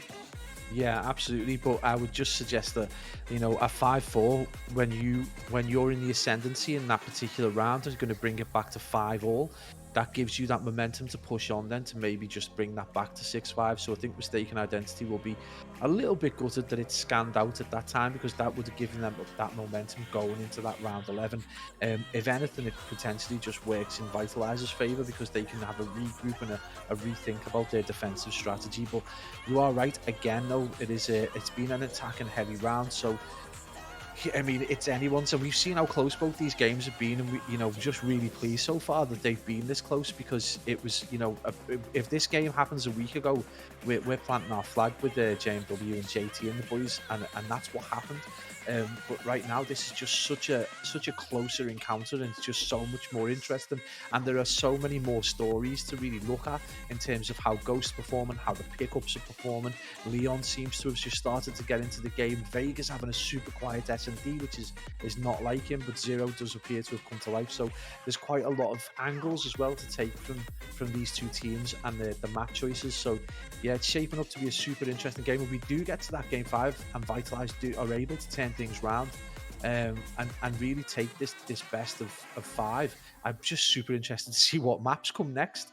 There could be, you know, we could end up with a Demyansk, a Gafutu, a Desert Siege, who knows? Because I would suggest that Mistaken Identity do not want to play Vitalize on Bocage again. Yeah, it's going into that Tuscan. Again, we flagged it up before, but the last time we cast that Tuscan, it was a hell of a game. Obviously, the map one anyway on Bocage was close. The hardpoint maps definitely seem to be ones that you struggle to pick a team for a rational reason, because it can go right down to the wire with these two in respawns. Obviously, the last time we cast the series between these two, that Gavutu was a bit more one-sided. I think I've got the score here, actually. It was, let me just double check. It was 250 to 176, but the other three, 250, 246, 250, 208. So these hard points are, they can go either way. One where Vitalize went 100 clear, and then I think, yeah, and then Mystaken just went on a huge run. Turned it round. Yeah, I think it was. Yeah, that's like, you can't even get like a reasonable barometer out of that map, I think. And let's be honest, Vitalize have turned things on the head. They're looking really strong in the S&D Berlin, which we would have massively given to Mistaken Identity in the outset, and they've played it really well with just the occasional slip up in terms of strategy. Tuscan Hardpoint, I would suggest again, it was so close, but I think this Vitalize side, as they're playing right now, if they fired on all cylinders, could potentially take that. But then we've got the Hardpoint Berlin right after it, and you would have to suggest, like we did with the S&D Berlin, that the boys from Mistaken Identity would be able to take that Berlin Hardpoint. But I mean, Vitalize have turned up. We cannot argue with that. Yeah. So I've just received news. Apparently, the lads of Vitalize, they had a gammon, so it's actually going to be a Mistaken Identity map. For that map number 2, Pablo. So we're back to a tied series. So in terms of our issues, I mean, I'll hold my hands up and say I don't mind that, to be honest, because the series just gets more interesting again. Oh my days! You know, you're talking about some of the most experienced players at this level, and they're bringing GAs into the game. So I don't know, it just happens. Maybe there's just been a bit too much tension. Maybe they're just not paying enough attention. It's that kind of attention to detail, though, which loses your maps, and there you can see it right there. That if you aren't going to just peruse through your own setup and your own classes, then it can cost you big in the end. So scanning and repair, giving them an opportunity to have a look through, and then maybe just get a map. And it wasn't, you can't say it was an easy map win. You know, it was 5-4, and I think potentially it was 5-all. If that doesn't scan, then it's 5-all. So regardless of the gammon, I do think that the ascendancy was on Mistaken Identity side. So I think we're probably in the position where we should be, honestly. Yeah, it's again another one that we might potentially see if it does go to 2 best of 5s. That 5th map having to come into play. I see 3 hard points, 2 search and destroys, no control as of yet, as teams and that try and iron out the issues that we do have with it at the moment. But map number 3, Tuscan, I suppose it's hard to put a prediction somewhere, Pablo, but are you sticking it potentially with another Vitalize respawn win, or do you think Mistaken Identity might potentially take it in the fashion that we saw the last time these guys met on that map? So I would suggest that this is going to be I think it's I would say Vitalize. I'm not going to. It's so difficult because the Mistaken Identity played so well last time, but I just think Ubi is slightly. I don't think he's at the same caliber as Deacon, or I don't think he's performing as Deacon did in the previous game. So I think he struggled in that S&D. I don't think he had a particularly outstanding performance in the first hard point. Obviously, the other 3 players are completely cracked, but right now Apollo appears to be having a decent game. He wasn't entirely terrible in the first Bocage. I do think he was close to being balanced on his KD, and then the S&D was actually playing really well. He played well in terms of communication, and obviously highlighted when they dropped JW in that pinch. So yeah, I think if Vitalize can just maintain the form, keep Zero firing, keep Vega firing, get Ghost back on that AR in this map, and just get him back into that 30-35 kills kind of zone, and this could be a Vitalized map, and it could be a complete reversal on what happened in the previous encounter on Tuscan. Yeah, so we are just waiting on everyone to get on their respective sides and get ready for the Tuscan hardpoint. I mean, say it all the time, Pablo, but as neutrals, those 250, 240 games, you cannot put a price on them, because towards the end of the maps, they can get very, very mixy, especially in a game where the pacing can be so quick. It's almost difficult sometimes for us to to keep tabs on everything as it's unfolding, isn't it? Yeah, it becomes completely frantic. And I would suggest that if it gets to that 220 or 230 stage, don't hand the comms over to me, man. We need to hear some of that chafing and getting energized, getting going through that list of kills, reading through that trade. And just that super energy we need, because the last time these two came together, the kills in that last hard point were insane. I think there was probably more kills in that last hard point than the previous 3 hard points combined. It was just each player feeding each player, trades going off, and you've got to bear in mind that particular hard point's got multi levels. You can come out of that balcony area, you can come from 2 different areas, from church and back church and over the top of tiles. So it was just wild in terms of where players were jumping from and dropping down from and getting picks from. So Tuscan lends itself to a bit of madness, and these two teams hopefully are going to bring the fire. And you would suggest Vitalize are going to be fired up with that mistake with the gammon. So absolute moment right now for Vitalize Esports to try and bring this back, but it's Mistaken Identity who I suppose have got the momentum and the psychological upper hand. Yeah, and I mean, we had Scan towards the end of the map, but it looks as though it was everyone that kind of had that issue. But Pablo, we've got 8 players again. I mean, what is going on? I'm loving it. Netcode, mate. I think we're good. It's the small things in life, isn't it? So we go over in towards map number 3 as Mistaken Identity are going to look to try and pinch 2 maps in a row, and Vitalize potentially going to try and stop the momentum that is currently with Mistaken Identity after that map 2 win. And already a really good start here for Vitalize. 25 seconds and accruing very, very quickly. Apollo flies around in mid-map, manages to take down 1. So the slaying starting to come through for Vitalize early on. And we've seen it before, Pablo, of teams actually managing to get a really decent amount of time from P1. It's just that whether they can get the clean transition over towards the P2. Yeah, I would suggest that if you're going to start on the left-hand side, if you're going to start towards that kind of back courtyard area, you've got a much cleaner route towards P1, or route even, not to get away from the Americanisms. Yeah. You've got a much cleaner route towards P1, and that's going to do that. But we've seen Vitalize do this so many times where they're able to dominate that P1, get hold of it and keep hold of it, but then they just kind of slip off. And this was the legendary hill that we saw. I think it was the 3rd rotation it'd go down last time, but right now it does look like the boys from Vitalize are fired up.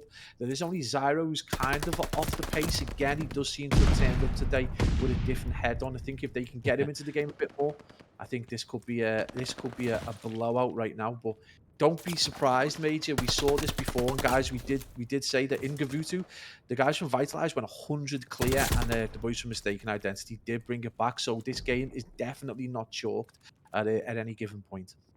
Yeah, so a really sizable lead here for Vitalize now. As we go over towards the next hill, you can see the lads of Mistaken Identity quite far pushed up in certain areas. UB, the man subbing in at the moment for Deacon, is going to have a couple of gunfights, but Apollo just flies round the corner, makes no mistakes about that one, and manages to take him down. So Jack's going to be keeping an eye on these lower tile side. Apollo going to run straight into him. Jack gets some shots in, but can't quite finalize the kill. He's going to need a bit of help here because a couple of blue arrows are now going to be in the back, and that's a really big gunfight win there from Leon to at least take the man out of the hill. He's got to be careful not to push up too far, though, because I think he's actually subsequently, he spawned those blue arrows over towards lower tiles. So Vitalize, it looks as though that early break will potentially come through for them because they've now got Apollo locked out in the back and in a good position here to potentially push this lead out once again to around the 100-point mark.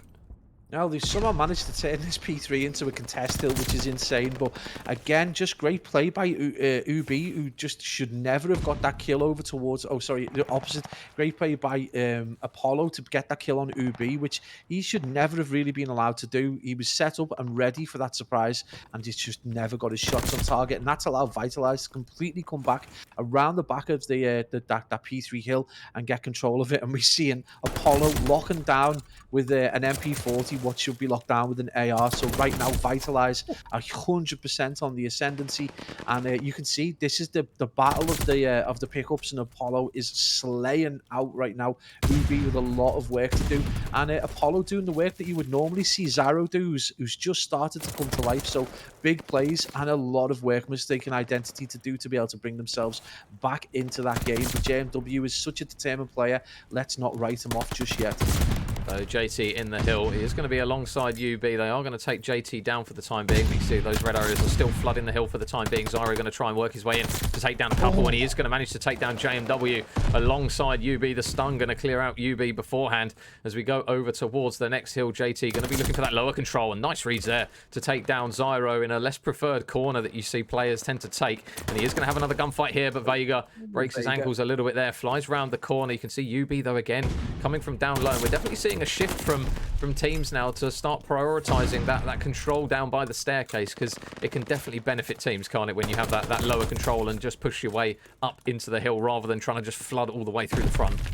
Yeah, it's less of a channel. This is obviously kind of like a killing hallway. I don't know how you would describe it. It's definitely like a death tunnel of some kind, where you cannot really flood the front. It's so easy with an AR and an MP40, just two players can control from that side. So definitely controlling that lower basement is all about the ability to be able to peek into that kind of broken area, and also be able to push up without having to feed. And also it gives you that second angle of opportunity that if you do push from two entrances, you can kind of get control. But this has turned into a superbly contested hill, and right now it does look like Vitalize is just going to be able to get the final bit of scrap time. Right now they've been fighting for every single piece of time, and about to be a big fight go down that JT takes Vega. So two of the big talismans on both sides get into a little battle that JT comes out on top, and I don't know whether that's going to be the beginning potentially, as it does look like there's been almost a hill reset. So Mystaken Identity, again, don't write them off. They've been down a lot further than this and come back against exactly the same side, and right now they just need to stay in the slaying zone. Right now they need to keep up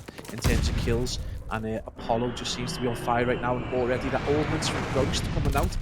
Player who's been quiet for the last couple of rounds, but Ubi is on a streak. Let's go. It looks like the pick-up on Mystaken Identity has decided to come to life as well. Yeah, so now JT going to try and clear out Ghost of the Hill, and they do manage to do so. So it's a decent P1 hold from Mystaken Identity on this occasion. Slightly different scenario that unfolds before us on this one. So UB is getting his way back into the game. JMW still struggling just a little bit, so you feel if Mystaken Identity can pick up the slaying, they're definitely in with a good shout, but it's a full man wipe there, as Mystaken Identity are going to have to run their way over towards the other side of the map, but they do manage to get a couple of kills in mid-map to Mystaken Identity. Leon, JMW both get a couple of kills. Apollo at the moment just soaking up the hill while his teammates are just so far pushed up at the moment. They're really commanding a lot of control over towards that middle map. UB is going to manage to take down one, but the trade is going to be there. JT going the long way round the back though. See if he can make the play here, because it's starting to be a bit of a danger here for Mystaken Identity, because that lead is really starting to show now for Vitalize as they're now approaching the 200-point mark. Zyro, another kill comes through for him as this lead is going to get very, very dangerous now. Mystaken Identity need to try and get someone at least to contest the hill, but the boys in blue at the moment, Pablo, they are just dominating these big rotations and big hills. Yeah, I mean, if you have a look at the players on the side of Mystaken Identity, they're putting up some decent numbers. They're not going off like the boys from Vitalize, but a lot of these kills are kind of only important transitional ones where they're taking down one or two players in what is a three-player push, and that's allowing Vitalize to just get back into the kill and keep the spawns. Who'd be so unfortunate before he got two picks and wasn't able to get the third, but he's been left alone in an untradeable position, and time again, that's really cost Mystaken Identity. They have got the power within them, and they've definitely got the firepower to bring this back. But again, we've said this 3 times now, and Vitalize just look super strong right now, and Zyro taking down 2 players, but it's just not enough, and this is a big moment right now for the boys from Mystaken Identity. Potentially get that little psychological lift of 100 points is going to give them, and if you think about it now, they're essentially 2 hills away from tying this game up, and we know for a fact that they're more than capable as Zyro goes absolutely huge, and that is a blow right there for Mystaken Identity. They are able to get back on the field with only 20 seconds.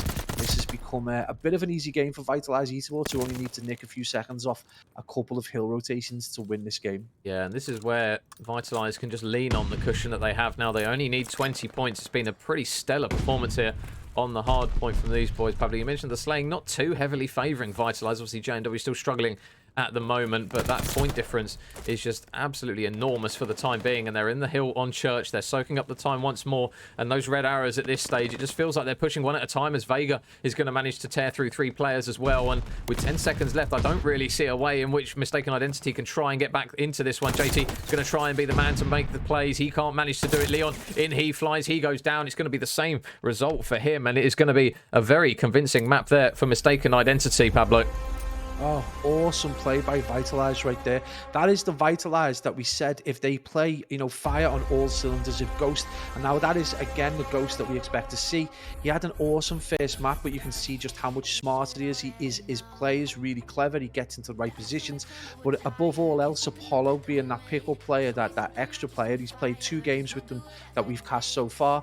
And he has been awesome in this round. He really went big. He got some really big streaks together in terms of dropping 3 or 4 players, or maybe 2 or 3 players, and that allowed them to time and time again just, you know, put the bully boy tactics right on Mystaken Identity and keep control of those hills. And in particular, the hill that we talked about from the previous game, where this huge fight goes down, they were able to control that with almost ease. But more importantly, they made a contest hill out of that kind of like basement area. So just an awesome performance, right? Vitalize, and very deservedly 2-1 up. Yeah, and that's a big marker there for Vitalize to take that map so convincingly. The hard point, obviously, in that first map on Bocage was incredibly close, but that one was a blowout, to be fair. They did really well. 250 to 121 it was in the end. So going into the next hard point on, I believe, Berlin. Yeah, it is Berlin for that map. Obviously, it is going to, again, kind of go back to what Mystaken Identity are good at in terms of slowing down the gameplay a little bit. But Vitalize on hardpoint after that one, they are looking very convincing, and they're now only 1 map away from resetting the bracket, and then we go to a second best of 5. Yeah, and I think, if anything, if you are a Mystaken Identity fan and you're watching, the one thing I would suggest is that this is where Vitalize are really going to miss J-Prof. His AR down those kind of long sights, supporting the SMGs, is going to be sorely missed. And I don't think, even if Apollo is that flex player who's going to pick up that AR, I don't think he's going to be potentially have the same communication or potentially the same chemistry that J-Prof has got with the other boys. So that could be a factor that's really going to play into the hands of Mystaken Identity. I think those 2 ARs of Ghost and J-Prof are just so strong at times, and that kind of, you know, half of that duo missing might play into the hands.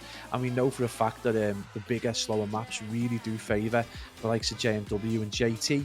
And if they do need to mix it up, we've already seen that Leon is a more than capable kind of cracked player to drop in and just go wild. The question is, realistically, the guys from Vitalize can't rely on that kind of Bocage mayhem. They've really got to employ a long-term strategy. That they did the short-term one in S&D and look strong, but they've just got to employ that long-term strategy. In Hardpoint, they did an awesome job in Tuscan, but this is a completely different geography to that quite small map. Yeah, so you mentioned the likes of JMW and those boys. They're going to have more of an important factor on this map. Apollo, though, to be fair to him, he's done a good job filling in again this evening. And you mentioned kind of the not necessarily the battle of fill-ins, but Apollo's definitely seemed to have fitted in to this series anyways a little bit better than potentially UB has. Obviously, going into Berlin, he could come out and absolutely fry again. But you're looking potentially to him and to Jack as well. Obviously, JMW in that one didn't have the best of hard points, so you're looking to those two potentially to try and maybe pull their finger out to help their boys out a little bit more, because the slaying, as important as it can, like it's normally tends to be, we've seen it at times at Vanguard that it's not the most important thing, but on these crazy maps, it does definitely seem to show through a lot more, doesn't it? Yeah, I think on a map like Bocage, if you've got crack players that are regularly dropping 30 or 40 kills, then you're going to look at your percentage of winning being much higher, because the geography of the map's so much smaller. You can turn, there aren't as many transitional kills that aren't necessarily super important. So every kill does count on Bocage. In Berlin, It really does come down to being in the right place at the right time. So you've got to have your team well set up. You've got to be in those clever spots when you. So a player to watch would be a good player to watch would be Ghost. Just keep an eye on what he does when we get to about the 20-second mark and see whether he starts to split off to look for that kind of support.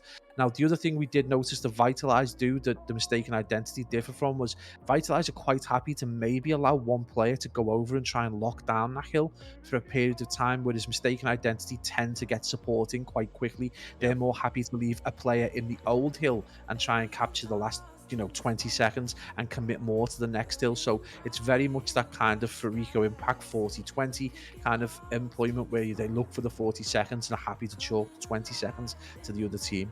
Yeah, and the rotations in Berlin are a big factor. Just even getting to some of the hills, you're looking at that 15-20 seconds. So it's one of those where if you rotate early, it definitely seems to show for those teams that sacrifice a little bit of time just to get there straight away. Because if you get 1 or 2 waves of kills, pretty much by the time the guys have got there, all the time's gone. Yeah, absolutely. And as we rock into this Berlin, definitely keep your eye on Ghost. And obviously a battle of the pickups in between Ubi and Apollo. And Apollo right now in the lead. Does look like we're back to normal with oh no, did look like we've got back to normal in terms of Codcaster then for a second. Yeah, I didn't want to say anything until everything was perfect, and because I just know it will be jinxed. I know it will be jinxed if I talk too much about it. So unfortunately, I think maybe the lads were on the wrong sides, or one of the players got scanned just before we started in. So yeah, guys, if you did miss the first 3 maps, Mistaken Identity, they are currently trailing 2-1 in the series. So Vitalize took the first hard point on Bocage, 250 to 247. That was one hell of a map. Map 2 as well, very, very close, 6-5 to Mistaken Identity to tie it back up. But that hard point, Pablo, on the side of Vitalize, very convincing, 250 to 121 going into the next one. But as we've mentioned, you don't want to count the Mistaken Identity lads out just yet, because although Vitalize are 1 map away, we saw it in the previous time these guys met in the winners final. Mistaken Identity, they managed to push it to that final map, and they managed to take it. Yeah, absolutely. You just cannot write JMW off. The man, he's got like like some kind of iron will. Every time I've cast him, and I know obviously JT have been alongside them all the way. They just does not lie down. There isn't a point where he thinks it's over. He will fight for every second. They employ common sense and high IQ in terms of how they play. So they will obviously if they need to chalk 30 seconds to get to regain and reset, they will try and do it. And you saw it in that Tuscan. They just completely chalked early in one of the early second rotations and just thought let's reset. Let's try and get a grip on P1 and go from there. And obviously Vitalize were just in the ascendancy and it just wasn't possible, and the kind of slaying to time ratio was there for Vitalize, which wasn't there for Mistaken Identity. So again, coming into Hardpoint Berlin, their score won't even be on their minds. They'll come into this with a completely different, fresh mindset, and they'll approach Berlin as if it's a map 1 almost. You just know for a fact they will. So Vitalize can't rest on the laurels. They need to maintain the pace that they've been maintaining, but now they've got to truly employ strategy. They've got to be, to be able to take that next step, which the boys from Mistaken Identity did last year, well, this year, but last season. You've got to employ more strategy when it comes to these larger maps against good sides. And this is the next step Vitalize need to take. I think is just learn to slow the pace down. Vega just be a bit more controlled and get important kills. Yeah, one thing actually I'm going to throw out there, might be controversial, might not be, but obviously Vitalize are missing J Prof, who I believe is predominantly runs an AR kind of flex role, and then Deacon obviously is the SMG. Would you argue potentially that it's more lenient to teams that are replacing an assault rifle player over an SMG, because that coordination that players have in that SMG role is quite important, whereas an assault rifle player, you can argue, can just take up power positions, play it slow, play it patiently, play for the rotations. Could you potentially argue that also might be a bit of a factor for the Mistaken Identity lads, in the fact that they're missing one of the SMGs in Deacon? Yeah, absolutely. Yeah, and obviously, most of the maps in this game that are chosen as Tuscan and Bocage are SMG friendly. So yeah, definitely plays into the hands of Vitalize, I would suggest. But right now, probably of all the maps that doesn't play into the hands is obviously this one. This is where J-Prof is going to be missed. But right now, maybe the scoreline, I think you're right, Major, does reflect that. The particular disparity in teams, but already you can see this is a huge contest. And again, this is a weird kind of thing about Vanguard. We've got these two back-to-back hard points, which require just an enormous amount of concentration, especially when at the competitive level, where you just can't take your mind off, and you can't lose concentration. You've got to be in constant communication. So right now, this is a big moment for Mystaken Identity, but I would suggest it's a bigger one for Vitalize.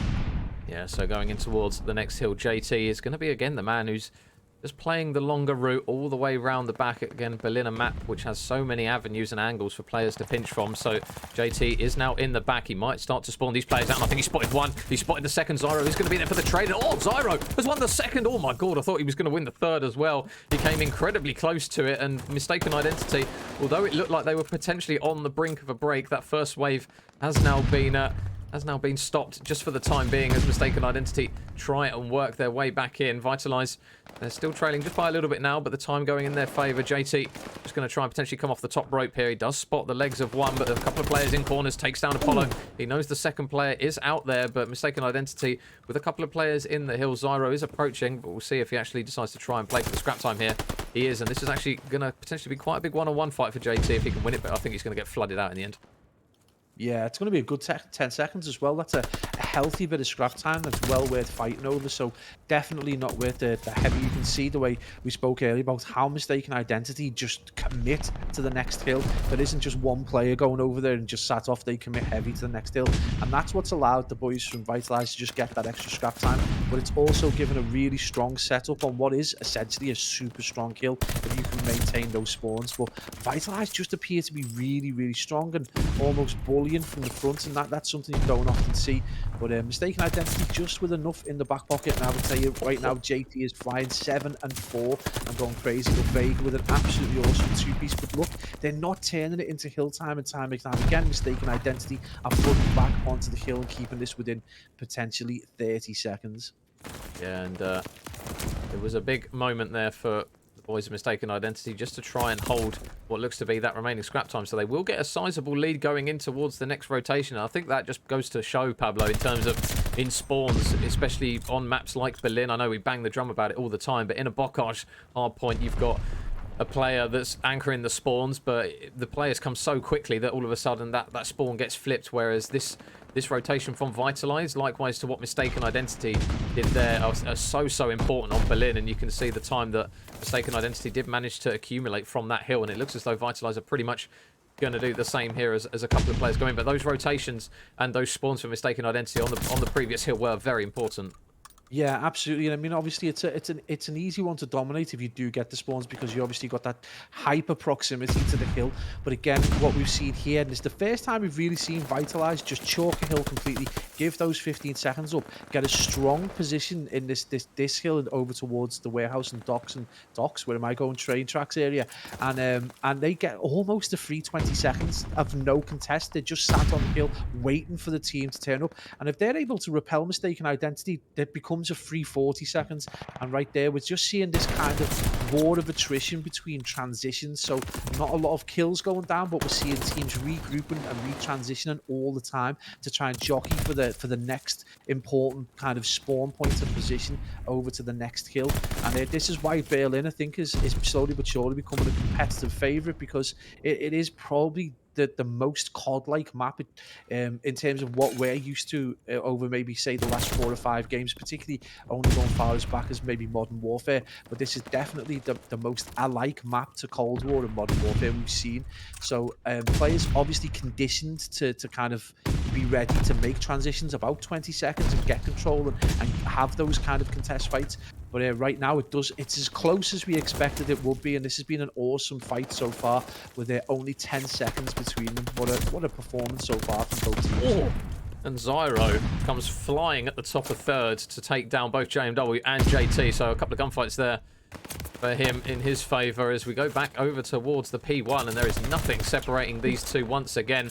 Smack bang even over towards the second rotation of hills. JT and JMW are going to be there on the initial, and that rotation again from Mystaken Identity is going to be there early on. So Apollo and the boys are going to look to try and fly their way through, but Apollo, another big kill from him. Can he get the second? No, JT is going to be there for the trade, but it's back and forth, and it's a bit of a messy exchange here between these two. Zyro's going to work his way in, but manages to win a very important gunfight. Leon just going to try and stay alive, at least for the time being. Around the outside, he will fall as well. So Vitalize do manage to break in from the less preferred side, arguably, and now Mystaken Identity going to have to try and work their way through the fray. Vega's actually just watching all those players cross over, so he is giving every single bit of information as those red arrows start to flood in towards the hill, and Vega does actually manage to get a pick onto J2, who was just lurking and trying to pinch potentially from mid-map. So a big play there from the boys of Vitalize, but Mystaken Identity will get the scrap time, but now they've just got to fight for that all-important rotation. Yeah, I think comms went down as well. I think they realised that Vega was watching them cross, and JMW's just gone down to deal with that threat, and that's allowed him to push up, but he does get dropped by Apollo, so this is going to be a big fight over towards that kind of ticket area, and it is going to be Apollo who comes out on top, and that's an awesome performance to get across right now. And again, we talked about this battle of the pickups, and UB definitely losing heavily. He's 11 and 19, and you can see there Apollo on a 3 streak, 17 and 14, but more than anything else, they were super important kills. He's slain right across that kind of middle portion of that map, and that's allowed Vitalize to get in and around this hill and give them a big opportunity to try and get caught back up. You considered that they were so far ahead, and we did say at one point, do not write Mystaken Identity off, and they're again proving it. But Apollo on a 5 spree, and randomly before Zyro one off getting his glide bomb and got dropped by Vega, and then when he spawns back in, he gets easily killed. So he's missed out on a pretty easy one. But again, Vega about to be one off a glide bomb, and these glide bombs could be all important going into these open hills. So huge moment for Vitalize Esports as they take 10 seconds clear, put a bit of distance between themselves and Mystaken Identity. There are definitely potentially 2 glide bombs in the back pocket of Vitalize. And again, if you do notice though, one thing we did say earlier on was that you know big kills don't necessarily, or big scores don't necessarily transition into big time, and you can see just how heavily outslayed Mystaken Identity are, but they're only 20 or so seconds behind. So definitely good brains and big plays by them, but they are trailing by 30, and Vitalize definitely on the ascendancy here, mate. We could be going into a second best of 5 right now. Yeah, and Vitalize, they did a much better job of rotating over towards the hill and holding the preferred side. Leon is going to be the last man standing in the hill. He will fall. And JMW, it looks as though he has just made the call to scrap off that time, rotate over towards the next hill. So those blue arrows again are going to look to try and work their way round across towards that backside of the map. It is going to be Leon and JMW here, and it looks as though they are going to invest a glide bomb here. Vega is going to land it right in the back pocket of UB, so he's going to fall down. And now Apollo is just lurking near here over towards the next hill, and the kill feed again has light up blue. And unless JMW can take a few players out the back here, which he is going to manage to help out UB and take down one. UB grabs the second, but Ghost nearby. But nice shots there from Jack to take down one. But these next kills, I think, could potentially be the nail in the coffin here if they do manage to spawn the Mystaken Identity players out, because they do have a bit of a cushion now. And they are slowly approaching. Nobody's currently on the hill, though, at the moment. It seems as though both teams are they're just battling for all those important spawns, and they know how important they are. Yeah, I mean, already I think you can see JMW didn't get on the hill at all, and there was still like plenty of time left on it. They were jockeying over to try and get that position so that they could get, a bit of time maybe on this kind of trackside hill, but they want to be in control for that very difficult middle hill. And if they can turn that into a middle and money hill, that gives them that opportunity to then go back and get that P1 control, which will be a war of attrition again, but that gives them another opportunity to do what they do well, which is transition for that P2. So right now, I think the boys from Mystaken Identity playing the long game, trying to get this as much time on this hill, which is a horrible hill to try and control, and then that gives them the ascendancy into that P1, which will be contested, and then ultimately into their strong position for P2. So they could be playing the big brain play, but it's a very risky one because it's 3 full hill rotations, and already you can see how difficult it is to hold that middle hill, and they are contesting for all the worth. And right now it is the boys from Vitalize Esports who are just feeding the hill, and this is playing into the hands of Mystaken Identity, because you can see time and time again Vitalize is spawning out back warehouse, and the boys from Mistaken Identity is spawning over towards P1. But watch player 2, Ghost. Again, we've seen it time and time again. He has the sense to just dip out, and you can see right there, player 5, JT, looking for him right now. So a huge fight going down over towards this new kill, and it is going to be Ghost with the first kill. But again, he's on his own, and we said earlier on, Vitalize don't commit enough players to the new kill, and it's exactly what's happened. The Ghost's being dropped, and you can see that player 7, JMW, just sitting back, and that's going to give the boys from Mistaken Identity a massive opportunity to bring this back to almost level. Yeah, and this is potentially getting a little bit dangerous now for Vitalize. That cushion has now gone with the help of that hill prior to this one, so the players now Mistaken Identity stacking the hill. They know how important this hill could be for them. They can't win off of it. They can pretty much bring it back to even, and JT has come into life a little bit here in the later stages of the hard point. He's got some really big kills. He's now got a glide bomb, so the next rotation will be big, but JMW is having an absolute stormer of a map for Mistaken Identity. You cannot overlook that. 39 and 20 from him. So the man who had a little bit of a ropey hard point previously is now coming back with a bit of a vengeance, but now JT, he's got a big job on his hands here, and he manages to get the second as well. So that scrap time, if he manages to retain all of the remaining seconds, which it looks as though he will mean now that the race over towards the rotation again is going to come through here. And can UB manage to work his way in? 24 and 32 for him. There's some big kills coming through for him right when it matters. Mistaken Identity, they're now only 15 seconds away. Vega in the hill. Oh, and he somehow manages to win the gunfight, so they need to try and at least get him out of the hill. And Vega, he wins a second as well. He manages to take down JMW. So now this is on Vitalize here to try and see out this series. 10 seconds away. Somebody needs to get in. UB looks to be the man to try and make the play. He manages to take down one. The players fly through, but Apollo, the sub, he manages to get another kill. He grabs a second as well, and with 2 seconds left, we are going to go to a second best of 5 as Vitalize, they managed to take it 250 to 236 and win that first round 3-1. What a crazy ending. It's Tuscan all over again, but on Berlin. Absolute plays. And we said it before, this would become the battle of the pickups, and Apollo going huge in that game. But please don't write off the likes of Vega and the likes of Ghost. Ghost had the good sense to try and go down that dockside and try and get the spawns and at least create a problem for the guys from Mistaken Identity. And he was able to get one kill. He got dropped, but that allowed the boys from Vitalize to just be able to edge closer and just get within touching distance. And that gives the likes of Vega and Apollo a huge opportunity to break into the hill and do what they do best, which is slaying out in small spaces. And they dominated, and but don't Mistaken Identity with just big brain plays, playing for the 3 rotations ahead. Everyone else is kind of, I don't know, skipping in the street, and they're playing chess, because that was a full-on 3 rotation play from the very beginning of that kind of trackside hill. They were thinking, right, we need middle control more than anything else. That's going to give us P1 control, and that potentially is going to allow us to do what we do well, which is commit players with 15 seconds left over to P3. And it just became exactly that, a huge fight, and from a position they truly didn't deserve. Mistaken Identity were able to bring it back, but Vitalize just so strong. And again, this is exactly what we wanted. We just wanted to see Ghost go big, we wanted to see Zyro go big, and ultimately we want to see the Talisman and Vega going off. But fair hats off to Apollo as well for having a huge impact on this game so far, Major.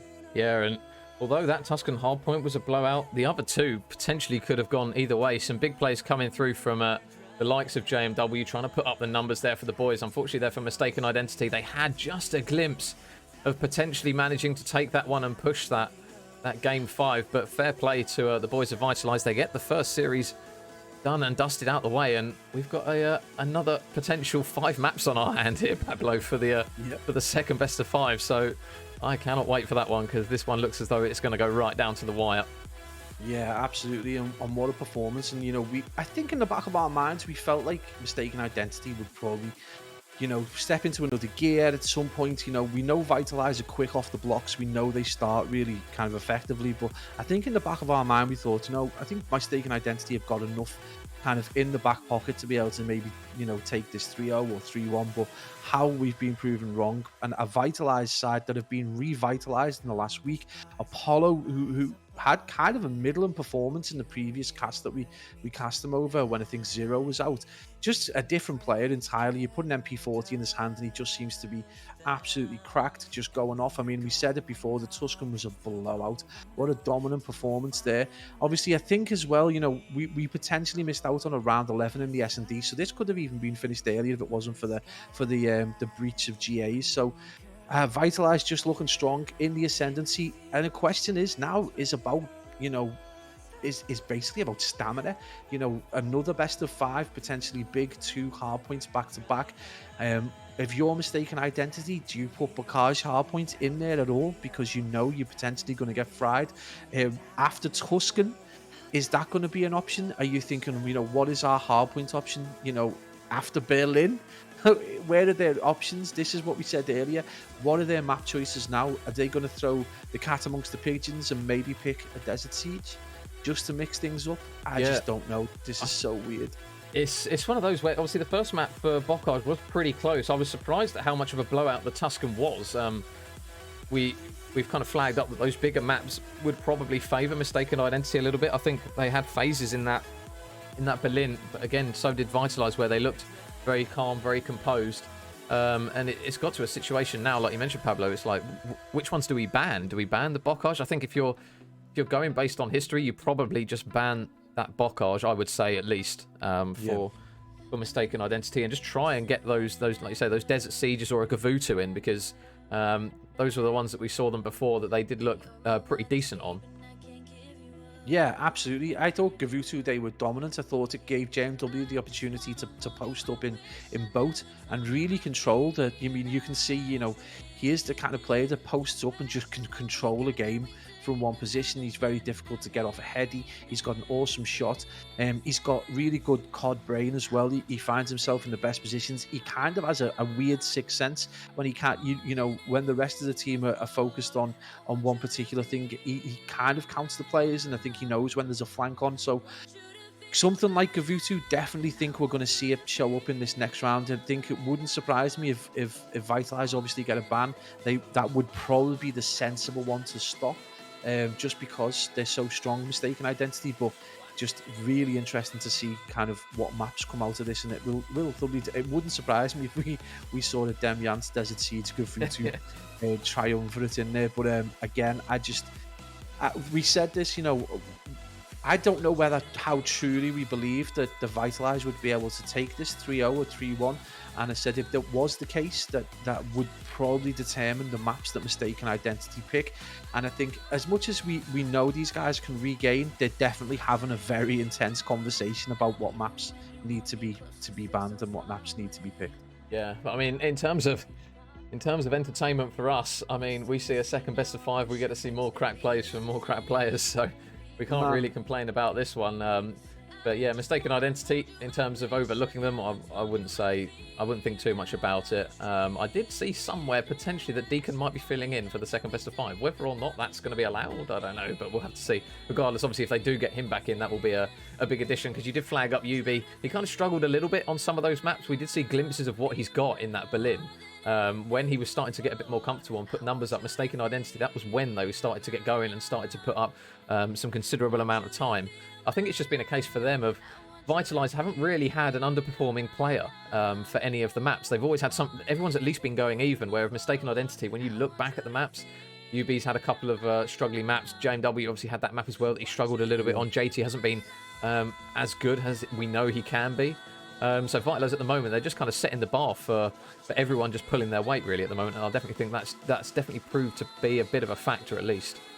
Yeah, and I think one thing to consider as well is obviously it's very unfair on Ubi. He's been dropped in a grand final, and you kind of, the entire spotlight's on you then. I mean, we've flagged it up that it's kind of the battle of the pickups, but he's been dropped into a team that he hasn't played with. So Apollo at least has had the opportunity to play some competitive Call of Duty at a reasonable level with Vitalize, and obviously over that time has played probably plenty of scrims, and so I think he's just kind of gelled a little bit more. And I think the other thing as well is he does appear to be kind of very much a flex, so probably a more natural sub for JProf, which you pointed out before. Again, I think the problem there is that Ubi just kind of very one-dimensional. I think that's mean that every now and then he kind of gets into that right position and gets a few kills and can go big, but because of that one dimension and his lack of experience with the team, it's just obviously it's exposed him quite heavily. Deacon, on the other hand, has played quite a bit more with these boys, so you would expect him to do a bit more. Again, I don't think he's probably the weaker player out of the four, but again, he's no slouch. So I would suggest that if Deacon does sub in and they all play to their strengths, this is again a much balanced team and balanced two teams. So again, I think this is going to come down to the map set. So Yeah. I mean, we said this, we felt that Vitalize could take that map one, that it might fall away, but they've just been so strong. So I think the map set now is, can Mystaken Identity, is there a way that they can throw the cat among the pigeons and really mix up and give us a really odd map set? Yeah, and Mr. Apollo's actually dropped in the chat, just says, I'm just a pickup guy, never played with Vitalize. So obviously we saw him play the other day with the boys, but yeah, in terms of a good fit, he's definitely shown to put up some good numbers and at least contribute pretty heavily to the team of Vitalize. Of Vitalize. Vitalize. From Bristol. He likes apples. He's going to pick me some apples. So that's sounding more Irish. Sorry. Don't have me to accent. So yeah, it's one of those now where that second best of 5, it would not surprise me at all if we see obviously there's only so many maps they can veto out, but we will be very, very shocked if we don't see at least a change. If in maps, if not in map order, it seems to be a potential opportunity here for Mystaken Identity to try and hit the reset button. Obviously in maps, in composure as well. Vitalize, they did a good job in that first best of 5. And guys, if you did miss the first series, it was a bit of a banger because both, or say 2 out of the 3 hard points went right down to the wire. So map 1 was a Bocage hard point. Vitalize took it 250 to 247. Mystaken Identity then came back on the Berlin search 6-5. That one went right down to the wire as well. Vitalize then took map 3 to go 2-1 up on Tuscan hard point 250 to 121, and then they've just taken that Berlin hard point 250 to 236. Is there? Obviously, we've called out UB. Obviously, he's a fill-in, but is there a particular player, obviously, with the remaining 3 of Mystaken Identity, Pablo, that you'd look to potentially, or ideally, you'd want to see them put in a bit of a better performance? Because for me, I know we bang the drum about JT. He's a very, very talented player, but for his standards, he had a bit of a quiet series in that first best of 5. Man, we saw JT absolutely fry against, top level opposition time and time again since Vanguard started.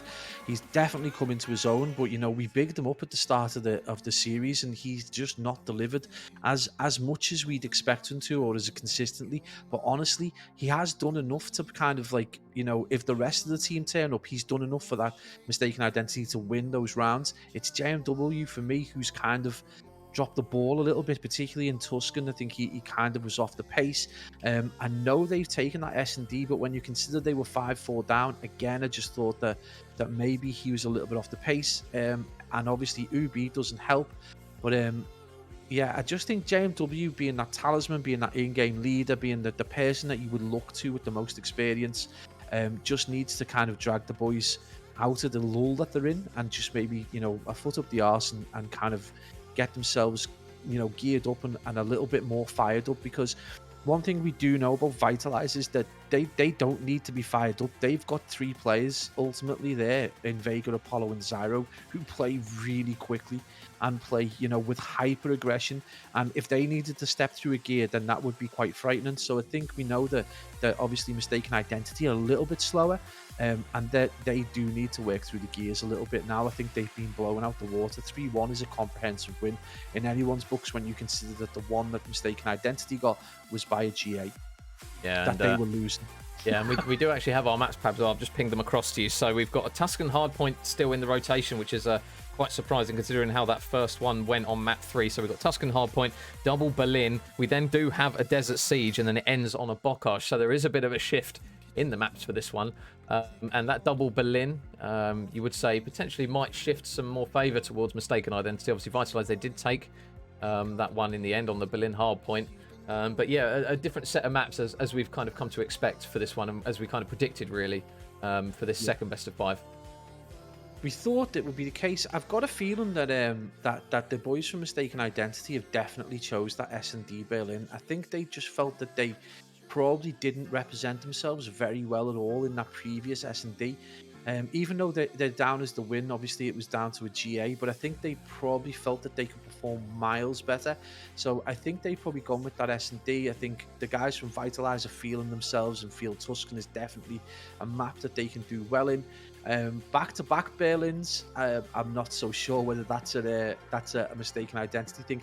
Desert Siege is a weird one. If we can get to map 4, if the boys from Mistaken Identity can put a few rounds in and Vitalize can take one, Desert Siege could be super interesting. I can't remember who were the good playing when we watched them. Was it Vitalize? Yeah, it was Vitalize. Yeah, that was the. So the I'm 3-0. thinking that map 4 could be a Mistaken Identity pick, knowing just how absolutely dominated they got against the good. And I know it's two different levels, but I think that something like Desert Siege would definitely suit JMW so much better. All those entrances and exits, all those different heights that you can get to, really awkward hills, long lines of sight. I think it's perfect for JMW. I think they're thinking the long game again. If they can get to a map 4, and they could potentially, take this 3-1, or even if it's needed, they could take it to that S&D Bocage, which we didn't get to in the previous rotation. Yeah, and just a bit of news as well coming in, Pablo. It looks as though the boys of Mistaken Identity, they're going to bring Deacon in for the second best of 5. Obviously, we'll need confirmation whether that's all good. But that's a big moment in this one, if that is to be the case, because now they're back to their core 4. So it's almost like another good opportunity for them to be like, right, okay, clear our minds. We've got another player in. We've got a different set of maps. We can just completely ignore the previous best of 5 and go into this one and almost go gung ho for it, really. Yeah, I think Deacon's a smarter player. I think he's good to have in. I've seen him get, kind of stick on Twitter and stuff, but he played some kind of big brain plays in the previous week. He was able to get, especially in Gavatu, get kind of spawns when the other players just didn't seem willing or able to go and get them. Another thing, though, is that he's just kind of, I think he's consistent enough and he puts up the numbers enough that it's going to provide a solid foundation for JMW to play a lot better. And if JMW's playing well, JT's playing well, and if everyone's playing well, it allows Leon to go off. So, we could literally see a complete, mirror image of that previous best of 5. We could see Mistaken Identity go absolutely wild now, and we could see them go through the gears. They did so well previously with Deacon, but again, it's just whether you've got to consider that, what are we looking at, Tuscan and then 2 Berlins. So it's whether the guys from Vitalize can kind of maintain that fire in Tuscan, and then whether they've got the strategy to get through those Berlins. We doubted them last time and they did it. So that game 4 could be the pivot right there. If it goes that far, I think that Desert Siege is obviously the outlier compared to the previous 5. So Desert Siege could be the one that breaks the camel's back or vitalizes. Yeah, it's one of those where we're not entirely it's not a blank canvas for us in terms of maps and seeing teams play it, but we do see it very, very rarely. So it's difficult to say who in particular it would favour based on previous games that we've seen. We're kind of just going based on the kind of the style of play that we know some of the players bring. But it's funny you bring up Deacon. Obviously, I think a factor potentially in that series was, and it's understandable when you get fill-in players, they tend to be a bit more hesitant in terms of decision making. Yeah. I think UB in times was just happy to try and play a corner, try and play his position, and Deacon has a natural kind of just aggression where he just throws people or throws himself at people, and he's definitely more, I would say, a more kind of gung-ho search and destroy SMG player than the likes of JT, who's probably Deacon just seems very willing to put himself in the first engagement and throw himself in there, whereas potentially UB might not have been. Obviously, we can't confirm it 100%, but it's definitely a pacing change now, I would say, to Mistaken Identity, where Deacon is just going to be throwing himself at there, and like you say, it will allow the likes of JMW to just kind of hold their position, play for the trades, because I definitely think the likes of JT, as good as he is, he's better as a trade efficient SMG player rather than just that hammer that has to keep going in and trying to break the hill time after time. I think one thing to consider as well is that a grand final, you get dropped in as a pickup in a team, a really well-established team that's reasonably well-known. You're probably not going to have the confidence to kind of make those micro decisions on your own. You're always going to be looking for communication and guidance and kind of play the what you think the team strategy are. So you're not potentially going to play your own natural game, and that's going to hinder you immediately. Deacon comes in and I think just plays the way Deacon plays. I think he's got enough confidence within the four that he doesn't need to kind of be allowed to play in a certain way. And if you're dropped in as a pickup, I think obviously, if you decide to run off and be gung-ho, you're going to get, moaned at by the rest of the team.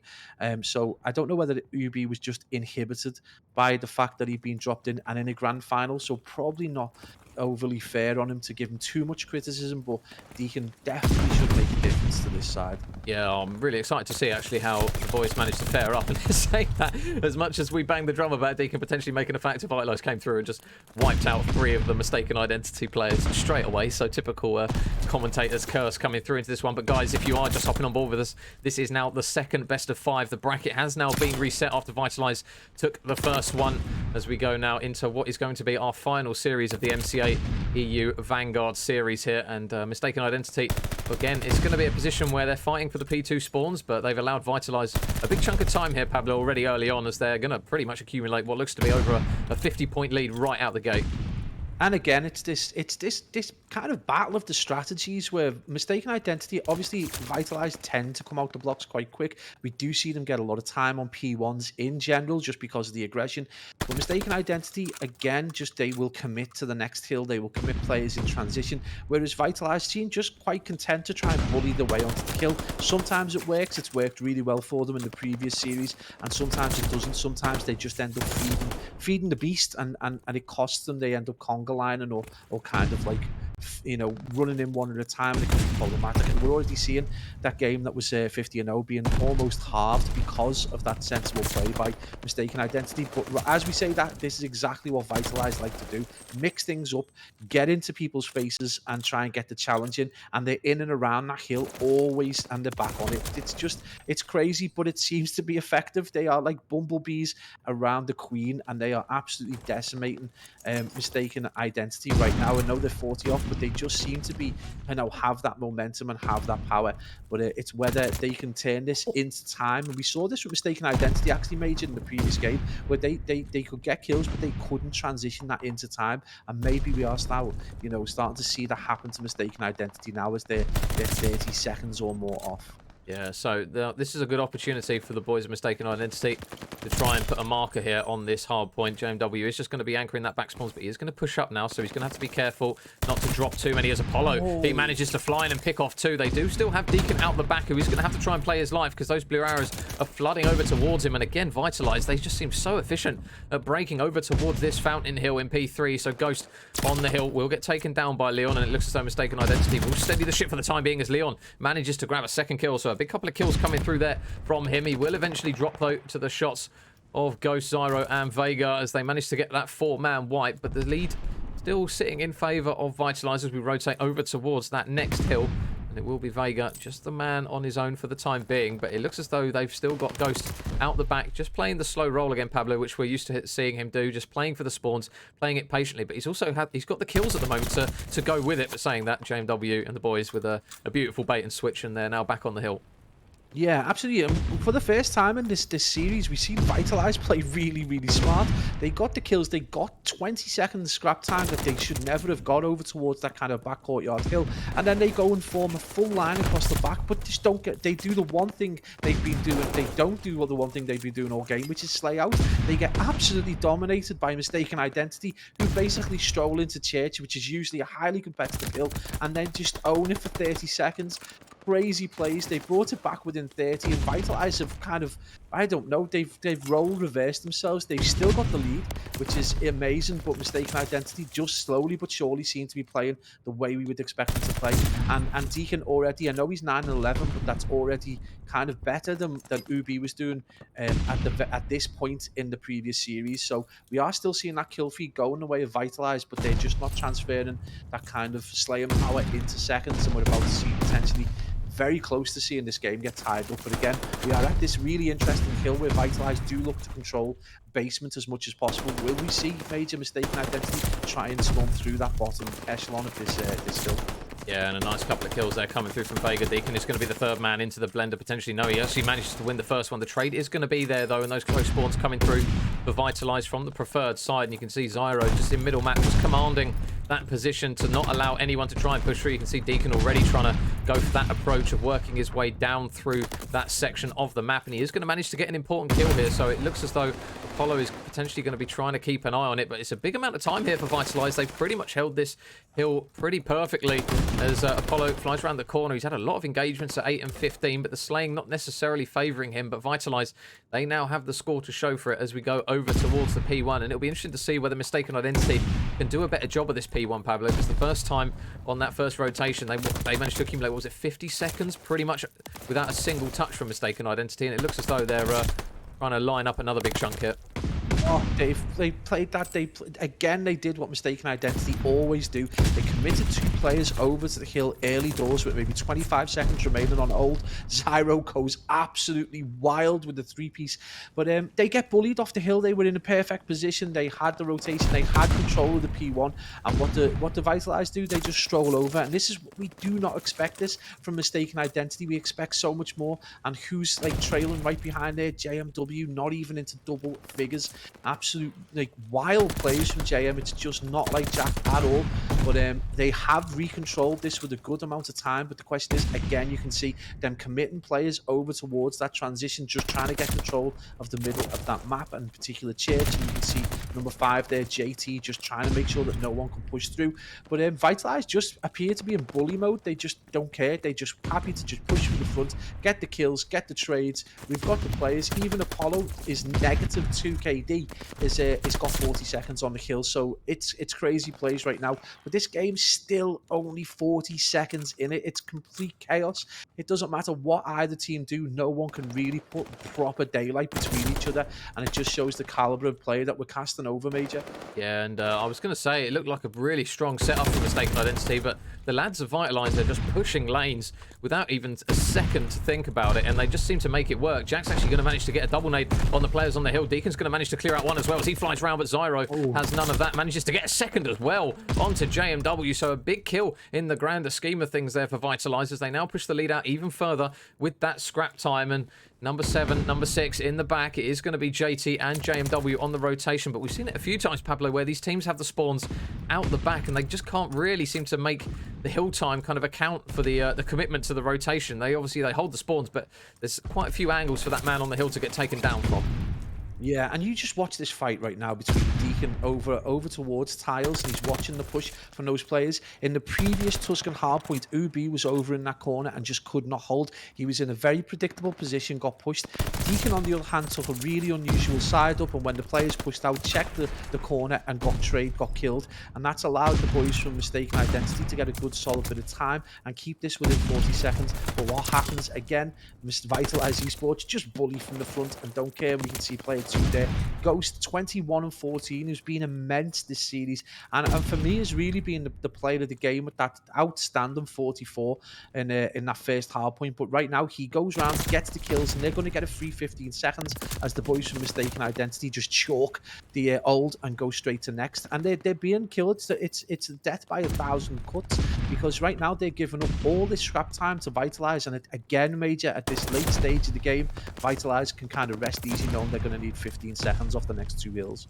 Yeah, and this is now a really important moment here for Mystaken Identity. They need a really solid hold here in Church. They do, again, have the setup. It's just whether or not Vitalize can be the knife that comes through here to cut through, and we'll see now whether Vega can manage to make something work. He's not able to pick off a kill on that occasion, so Leon doing really well on the side of Mystaken Identity. Credit where it's due again. The man is putting up big numbers at 27 and 16. He does have a glide bomb as well if he does decide to use it, but he is getting flooded from all sorts of positions here, so he's not going to be able to get anything working on that occasion. JMW just out the back for the time being. Still 2 players on the hill. It'll be interesting to see if they try and scrap this out, and he does get a really big kill, but Vitalize, they're still throwing a lot of bodies at this one as JMW gets a second. Oh, and he gets the third as well with the help of his teammate, and he gets 4. He's on a 5. Jack has just cut through the entire team with an MP40, I must add. The man is stiff as anything, but he's just fried 4 players. He's going to hate me for saying that, but I couldn't resist he it. was so negative before, and he's 20 and 17 now. JMW has come to life and 100% deserves to get onto this next hill.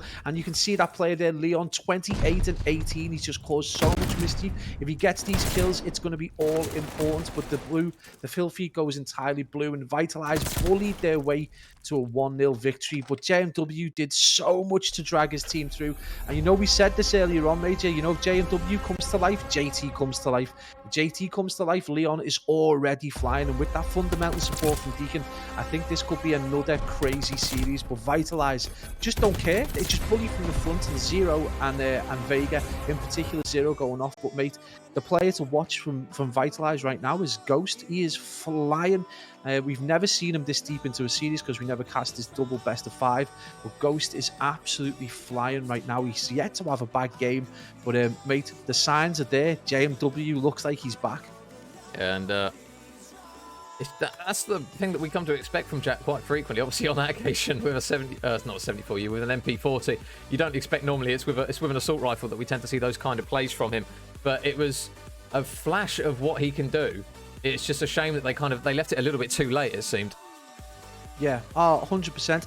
Again, I think they've caused their own misery. They almost feel like they don't want to fight for the last 15 seconds. It's almost, you know, when you kind of get that middle AM kind of like Division 4, Division 3 team that understand hardpoint to an extent, and they kind of like, we must rotate on 15 seconds, we must rotate on 20 seconds, and there's no flexibility in how they play. When you get a team that's going to bully you for every second, you've got to bully back. And I think that almost Mystaken Identity are playing this a little bit too rigidly. I think if they were just a little bit more flexible, a little bit more aggressive, then they fight for those 15 seconds, because right now they're losing games by 40 or 50 seconds, and that is 15 seconds off each of the kills that they're losing. So I just think if they can just mix it up a little bit. But we are about to go into what we would naturally consider Mystaken Identity territory, historically speaking. I don't know, the last series kind of blew that myth out the water though, Major.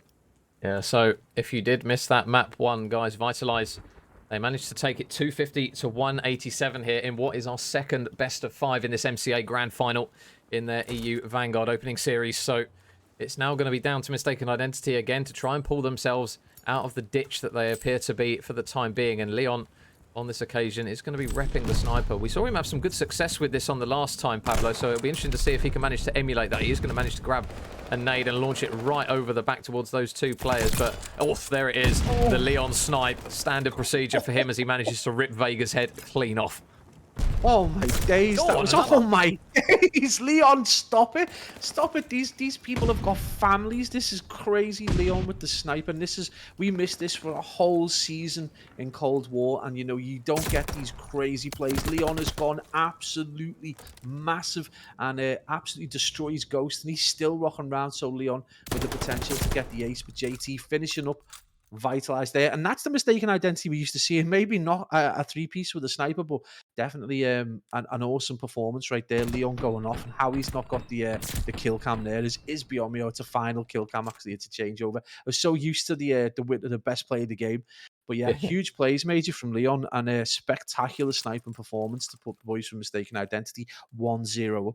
Yeah, and that Berlin Search and Destroy that they played in the winners' final where Mystaken Identity won it 6-2, I believe it was. Leon was a really important factor in that, playing the role of the sniper, just watching over the lanes, getting the info, and he's going to do it again as those players are vitalized, smoking the cross. They want nothing more to do with him and that sniper rifle, but a big opening couple of picks for him, as Mystaken Identity are going to try and work that bomb over towards B. And EU goes just playing the position that I believe it was him that we saw last time, just on top of the crate, just waiting to hear the bomb. And then Deacon just makes him pay for it. He manages to spot him on the back, takes him down. Vega will be there for the trade, though. So it is now a 3 versus 3. Bomb is going down, though, for Mystaken Identity. And Leon is just watching that full wrap at the moment. He might be in a need to try and get over towards his boys, because it looks as though Zyro is going to try and work his way out the back. But I think... Oh, I don't think Leon spotted him.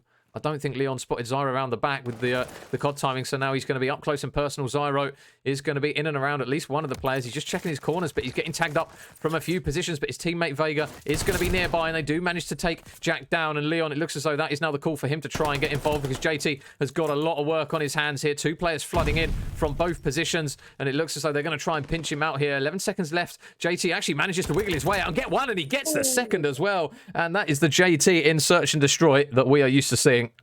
Absolutely, and you know, when you consider how big a presence JT was in Cold War and S&D, that is a huge play right there, doing something that we expect to see him do. Now, we saw Leon out the back, and this is how Vitalize kind of like played their game in the previous S&D. It was kind of successful, but time and time again, we just see them misplay it as Ghost just stayed a little too passive. Leon played that perfectly, using that sniper. He's just watching down that cross from, you know, from the buildings over towards kind of warehouse, and it gets that information. I think, you know, that little bit of communication just allows Mystaken Identity to take that 2-0 lead.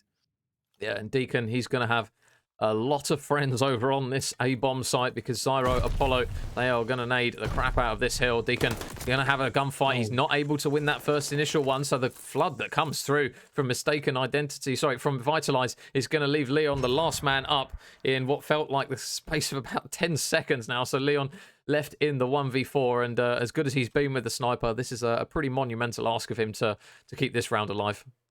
Absolutely, mate. I think this is obviously a time where you would normally just walk off the map. He is going to stay static and just allow them to let that time slip down. Vitalize Esports just played exactly to their strengths. Let's get into a small place. Let's get into that bomb site, to the small room, and let's mix it up with the SMGs. We know we've got the players like Apollo, like Vega, like Zero, who've got that reaction time, who can get those kills.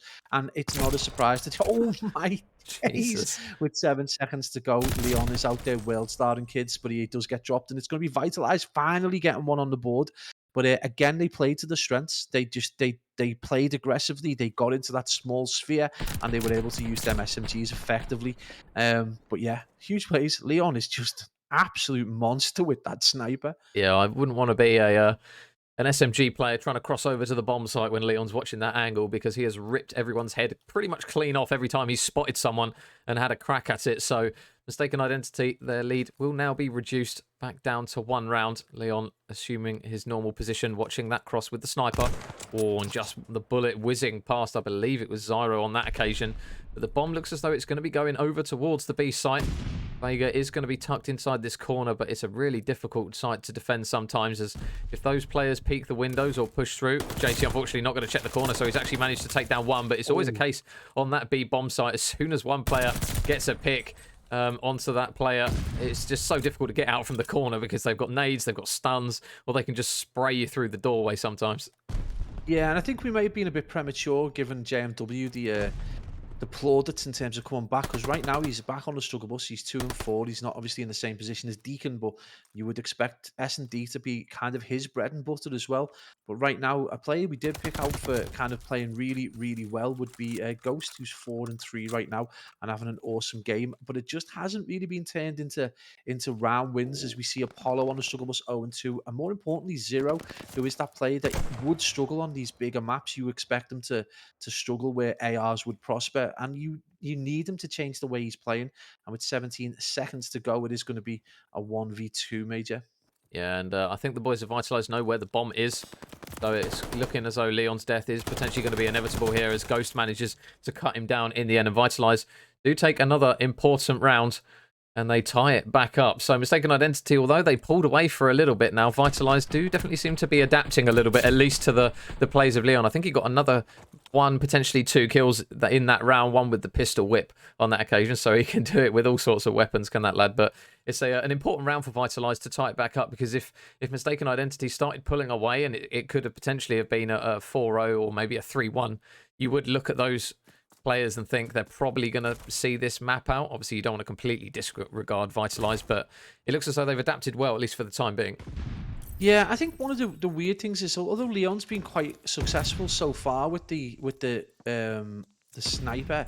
Outside that one round, he's had 2 kills, and I think, at this point at 2-all, you've got to start thinking, would he might be more effective with the AR in terms of strategy. With the sniper, he does have to stay reasonably well back to give himself the opportunity to get a pick. And although he can get information, it kind of leaves him out of the game a little bit. So especially when we get to this position where we're now in a 2v2, I'm just not sure how effective Leon is going to be in this situation. It's relying on handguns. And right now, this definitely should be a Vitalize win, but JMW should never be written off.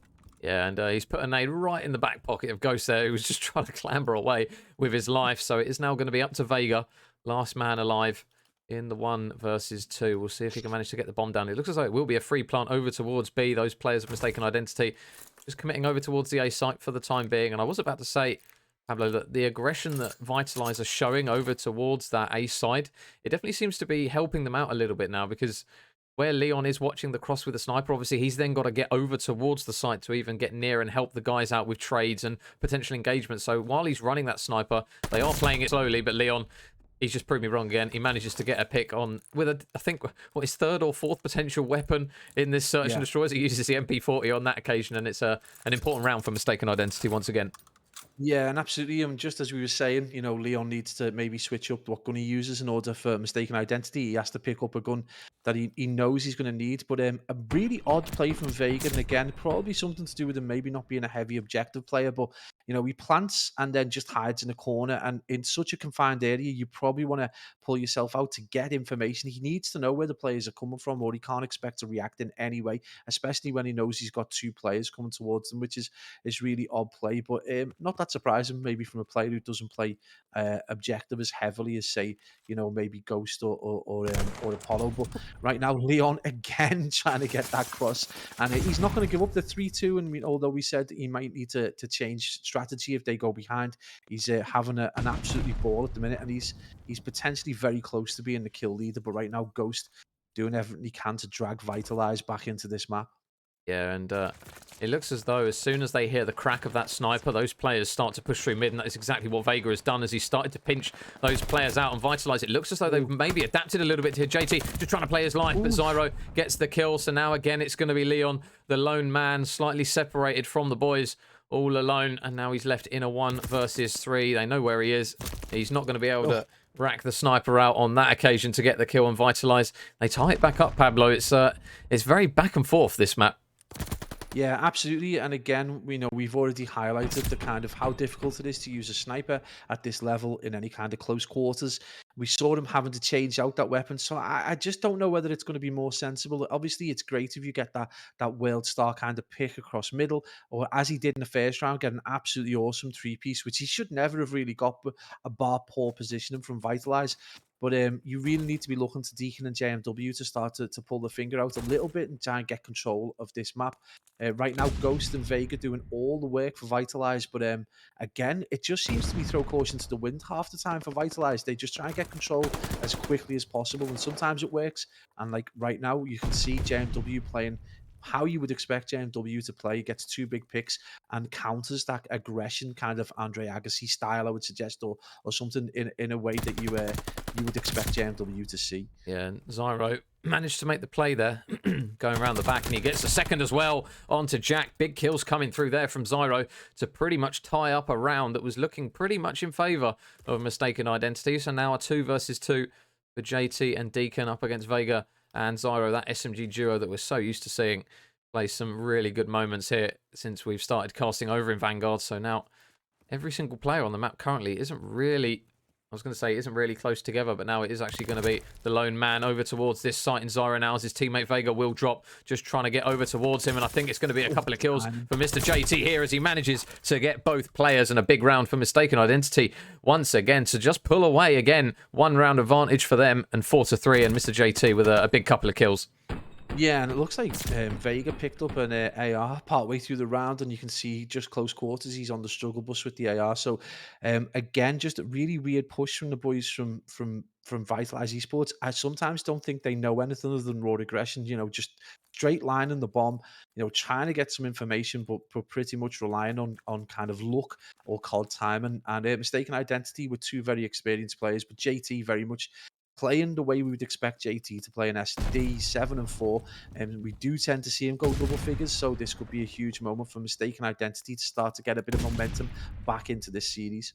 Yeah, and Ghost, I think he managed to spot, I believe it was Deacon over towards that site, who is just checking that spot to see if he is sat on top of it. Ghost just opting to change his position a little bit here, but look at the blue arrows. They're really going to have some engagements quickly as JT takes down one. JMW is going to fall, though, and Apollo's going to take down Deacon. So now it's a 2 versus 3 for Mystaken Identity. JT and Leon, the last two up. JT kind of a little bit on his lonesome here inside the bomb site. This is the worry when you've got Leon playing the sniper, because he can't really offer too much in terms of raw aggression to try and help him out. JT is going to stick the bomb.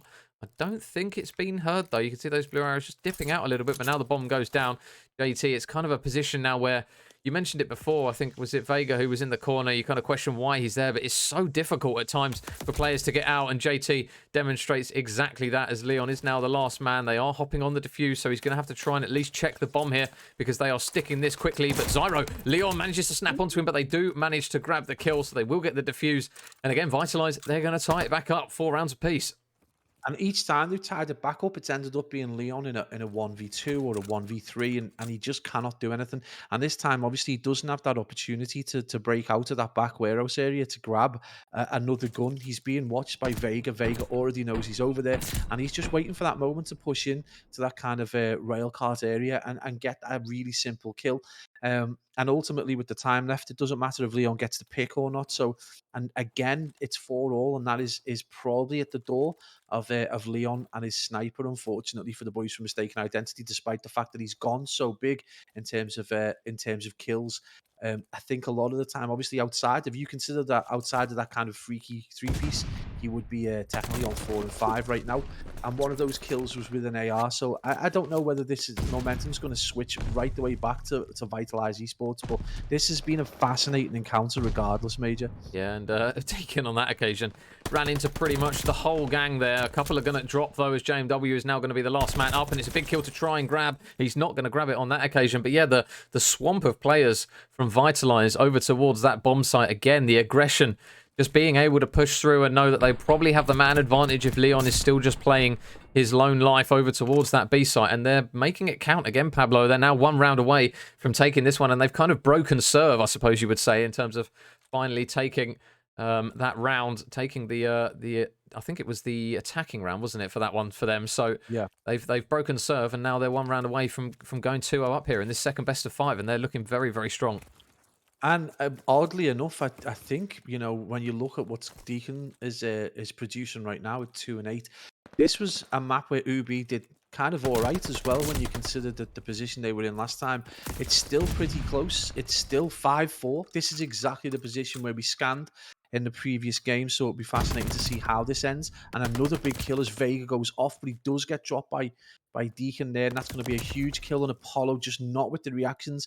And we're going to get that round 11 that we weren't able to witness because of the breach of GAs in the previous round. So this is going to be hugely interesting. Is Leon going to employ the sniper in this? This is going to be so interesting just to see how both teams approach this round.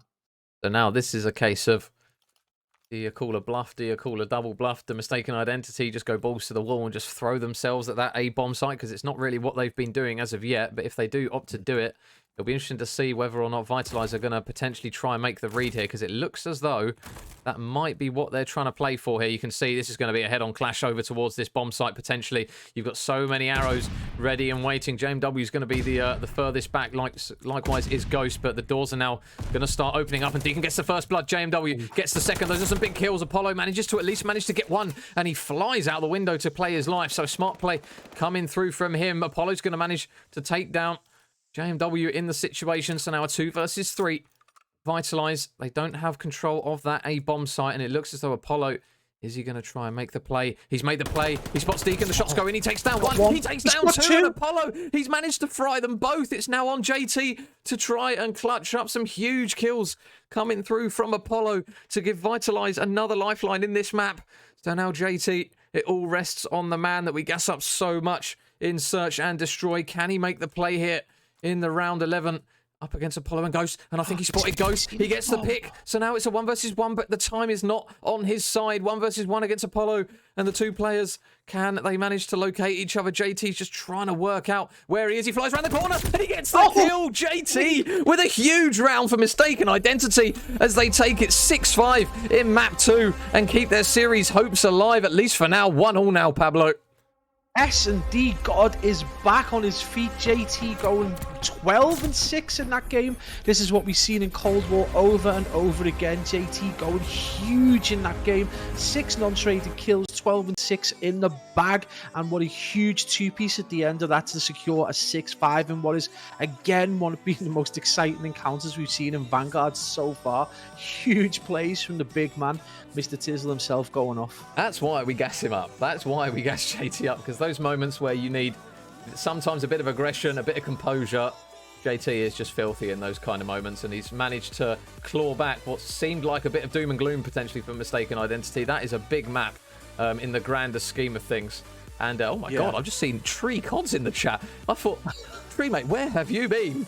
He's dropped off the face of the earth. Thank you for joining us, and a big shout out as well to the new follows: Enjoy, Infinity, Genji, and Calrath, I believe it is. Thank you very much for all the new follows. But guys, second best of 5. We're going into map 3, and the series is just showing to be better and better by the map, Pablo.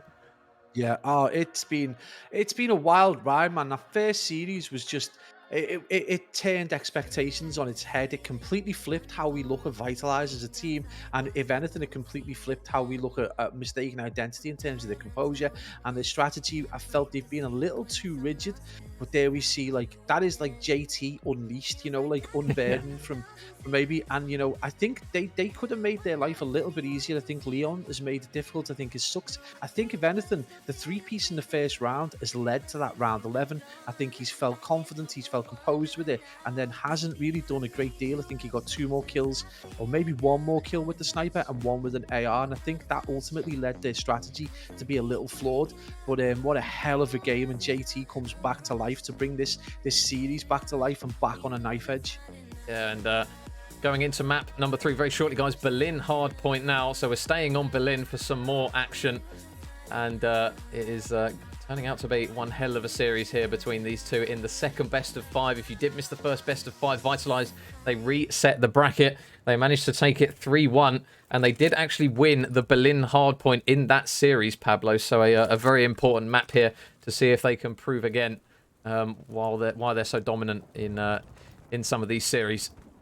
Yeah, I mean, Vitalize had an absolute baller of a game in this previous best of 5 series. It was crazy how they played. Sometimes I thought they made some kind of crazy mistakes, but they just continued this bully boy tactics. But right now we're seeing that kill feed, and rather oddly, Mystaken Identity getting that first spell of time on this P1. So, you know, huge plays and huge props to Mystaken Identity for maybe just being fired up. Maybe that JT 2-piece has just lit the spark that's going to see Mystaken Identity potentially see the series out. We're seeing Apollo, though. It does still look like he's still alive, but Mystaken Identity just holding on for the time being. And again, there's that facet we expect to see. They get to around 15-20 seconds and they start that really controlled 2-man transition round to the other side to control mid-map. There's a big fight going down, and it is between Deacon and it is between, although Vega and Deacon have yet to meet each other, this is going to be very close right now, Major. And Mystaken Identity, you feel in that camp now, in that Discord channel, they were going to be getting hyped with that one. The momentum shift could potentially be important after that win from the man himself, Mr. JT, a man who we've put some big expectation on for Vanguard, to be fair to the lad, because he was obviously very good in Cold War. He's looked different gravy here, so when you see him going negative in maps, you think, hang on a minute, is this the same JT that we're used to? But a big moment for those boys there, as Zyro is going to manage to get in towards the hill. But the Red Arrows, again, they're still playing numbers really well here. So Vitalize, they did have a slow start. They have clawed it back, but now Mystaken Identity are looking to do exactly the same. Mr. JT just working his way up here in towards gold, and there's still a couple of players nearby him, so I assume we'll see them rotate over towards the new hill very shortly. Zyro, though, a man that they look to so much for kills. Vega likewise as well. They're going to be looking to him once again here on this hard point, but he's going to get taken down. Apollo, though, for a sub, Pablo, you've got to give it to him. He's managed to put a really good performance on for Vitalize so far, but he's still got to keep pushing. He's still got to push this one out because we still have potentially a fair few maps more to go.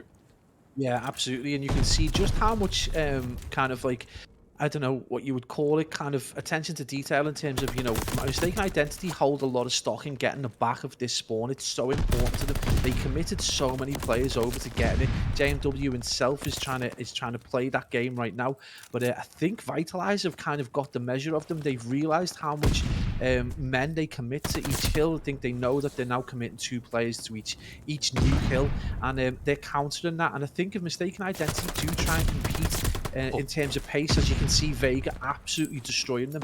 If Mistaken Identity try and step up the pace and compete in that wild aggression, this is going to play into the hands of Vitalize Esports, who again just soaking up time over to this hill.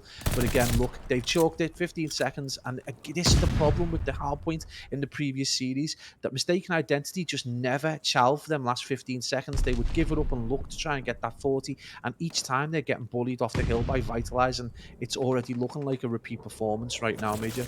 yeah, and we're going to see a streak now coming through from Zyro. He's going to look to at least take down the man near the hill in JT. He's not going to be able to do it, but you can see the battle that is going out the back for the spawns, and Deacon, the man subbing in for the second best of 5, is going to manage to grab a couple of really big kills there in the grander scheme of things, and he's going to make a read onto another couple of players. Apollo's going to be here, but Deacon plays the angle so well to grab another kill for his team. And Mistaken Identity, they know roughly where they're coming from. It's just a case of whether they can stop those players from clearing out the man on the hill, because JT is going to fall. They do take him down. Leon up top, still doing a really good job, currently at 12 and 5 in terms of kills, and he's going to manage to grab another one there up close and personal with the automaton. So more kills coming through from Mistaken Identity. Vitalize will get on that hill, and JT, I assume he won't go for any more scrap time here because there's only 10 seconds left to play. But he, yeah, it looks as though he's just playing for some control in this mid hill, because it can be a bit of a mess sometimes, can't it, Pablo? This one. Yeah, absolutely. And Deacon did look like he went to clean them off, so it does look like they're prioritising making sure that Vitalize Esports do not get that scrap time, or at least all of it. But first time I've seen Vitalize look to kind of like get control of that middle hill. They weren't able to keep it, but we did see Vega push across the middle and just, try and hold and wait for his teammates to support him. He did get picked out because they were a little late in the push, and obviously Mistaken Identity, we've seen it before, they absolutely favour getting this side of spawns because they know when it rotates back to P1 that they're going to have that very important spawn. So yeah, this is usually a highly contestable kill, but right now, again, there's just 20-25 seconds between the two teams, so huge performance from both teams. But Vitalize Esports, I just feel like they've got the measure, and Vega has come to life in this game. He's 12 and 13, he's been quiet, but he's getting lots and lots of 2s and 3s, so huge plays so far by him, and again, they're just putting a little bit of air between themselves and Mistaken Identity. And for a team that you expect, we expected going into the series to be so strong at hardpoint, Mistaken Identity just look a little rigid and a little lost. Yeah, and Deacon having a good map at the moment. He's just meeting the aggression of the SMGs of Vitalize pretty much smack bang head on, as we're so used to seeing from him. But Vega again, another couple of kills coming through from him, somewhat of a bit of a talisman for the Vitalize lads in big moments, in big games. And Vitalize now leading by 50 points, so now this is a really good cushion for those boys to get a decent amount of time. But the kill feed again lights up red, so Mistaken Identity, they will at least get some chunk of time on this hill. JT, though, making Vega pay for missing a single bullet there, as he just absolutely beams him from inside the hill. So those blue arrows, they're still fighting for the time here. 20 seconds remaining, and if they manage to secure the remaining time, we're going to go back to pretty much a tied hard point here. JW just clearing up the last man nearby, which was Apollo, and Ghost actually, sorry, is going to be the last man. But it's a big gunfight here. Leon, even just for contesting, is just going to try and play his life here, but Ghost does take him down, so 5 seconds will go in their favour. But now this next hill could potentially be a make or break one here for Mistaken Identity. They've got the rotation, they just need to hold the time. Yeah, absolutely. A Mistaken Identity, this is a great example of how you can slay out quite effectively in terms of kills, but just not turn it into time, because right now you've got potentially the kill leader in terms of Leon on 19 and 12. You've got 2 players pushing 15 each and being positive. You've got JMW just about to go maybe in balance KD, and yet there's still kind of 30 seconds or more, 35 seconds behind Vitalize, who are just rotating correctly, getting onto the hill, but more importantly, they are getting that scrap time that they usually don't really chow for, but they're battling for every second and they're making it count. And although they've got players who are on maybe 12 and 9, they've got like Apollo on 1 minute 22 in terms of time, with Zyro 19 and 17, and he's got himself a good solid minute of time as well. So right now, it's still anyone's game. There's only one hill kind of rotation, or one hill kind of separating both teams. But right now, this has been a war of attrition in terms of styles. I feel like Vitalize are playing a lot more like you would expect Mystaken Identity to in this map. They seem to have just kind of, I don't know, assimilated their style almost. They're committing more players to the new kill. They're swamping it and kind of swallowing the old time as much as possible. It's a really good performance and a very mature performance from a team that definitely feeling themselves in this MCA final so far. Yeah, and just a big shout out to Benelux Cup with a 20-man raid. Thank you very much, guys. If you are just hopping on board with us here, we've got a second best of 5 here in this MCA Grand Final. Vitalize managed to take the first best of 5 to reset the bracket, and we are now in the third map here as both teams currently tied 1 map apiece. Mystaken Identity looking to try and rotate early on, but it is just going to be Deacon on his lonesome over towards the next hill, so he's got some really important gunfights coming up close for him, and there's going to be a few players around him. Vega, can he manage to work his way to try and sniff him out potentially here? Deacon just taking a slightly unorthodox route. He is going to get tagged up and shot, but it's pretty much an even game at the moment unless somebody can get on the hill from Vitalize and push this lead out just a little bit further. Currently around 25 points separating the two teams. JMW up top though makes him pay. Zyro doesn't manage to connect the bullets there with the stun that comes through, so these players now looking to try and get on the hill. It will be JT on there, but he does get taken down, and JMW another couple of kills, so he will get the glide bomb, and that's a lot of utility potentially for the boys of Mystaken Identity to try and use, because that glide bomb could be massive for a one of those more exposed rotations. A huge kill by Apollo over on Beacon to maintain that kind of presence over towards this Trax hill. And again, it's really weird to watch. This is like Vitalize are just so composed. They've got players over towards the hill. They're looking to try and get this next middle hill. They're trying to, you know, make themselves round.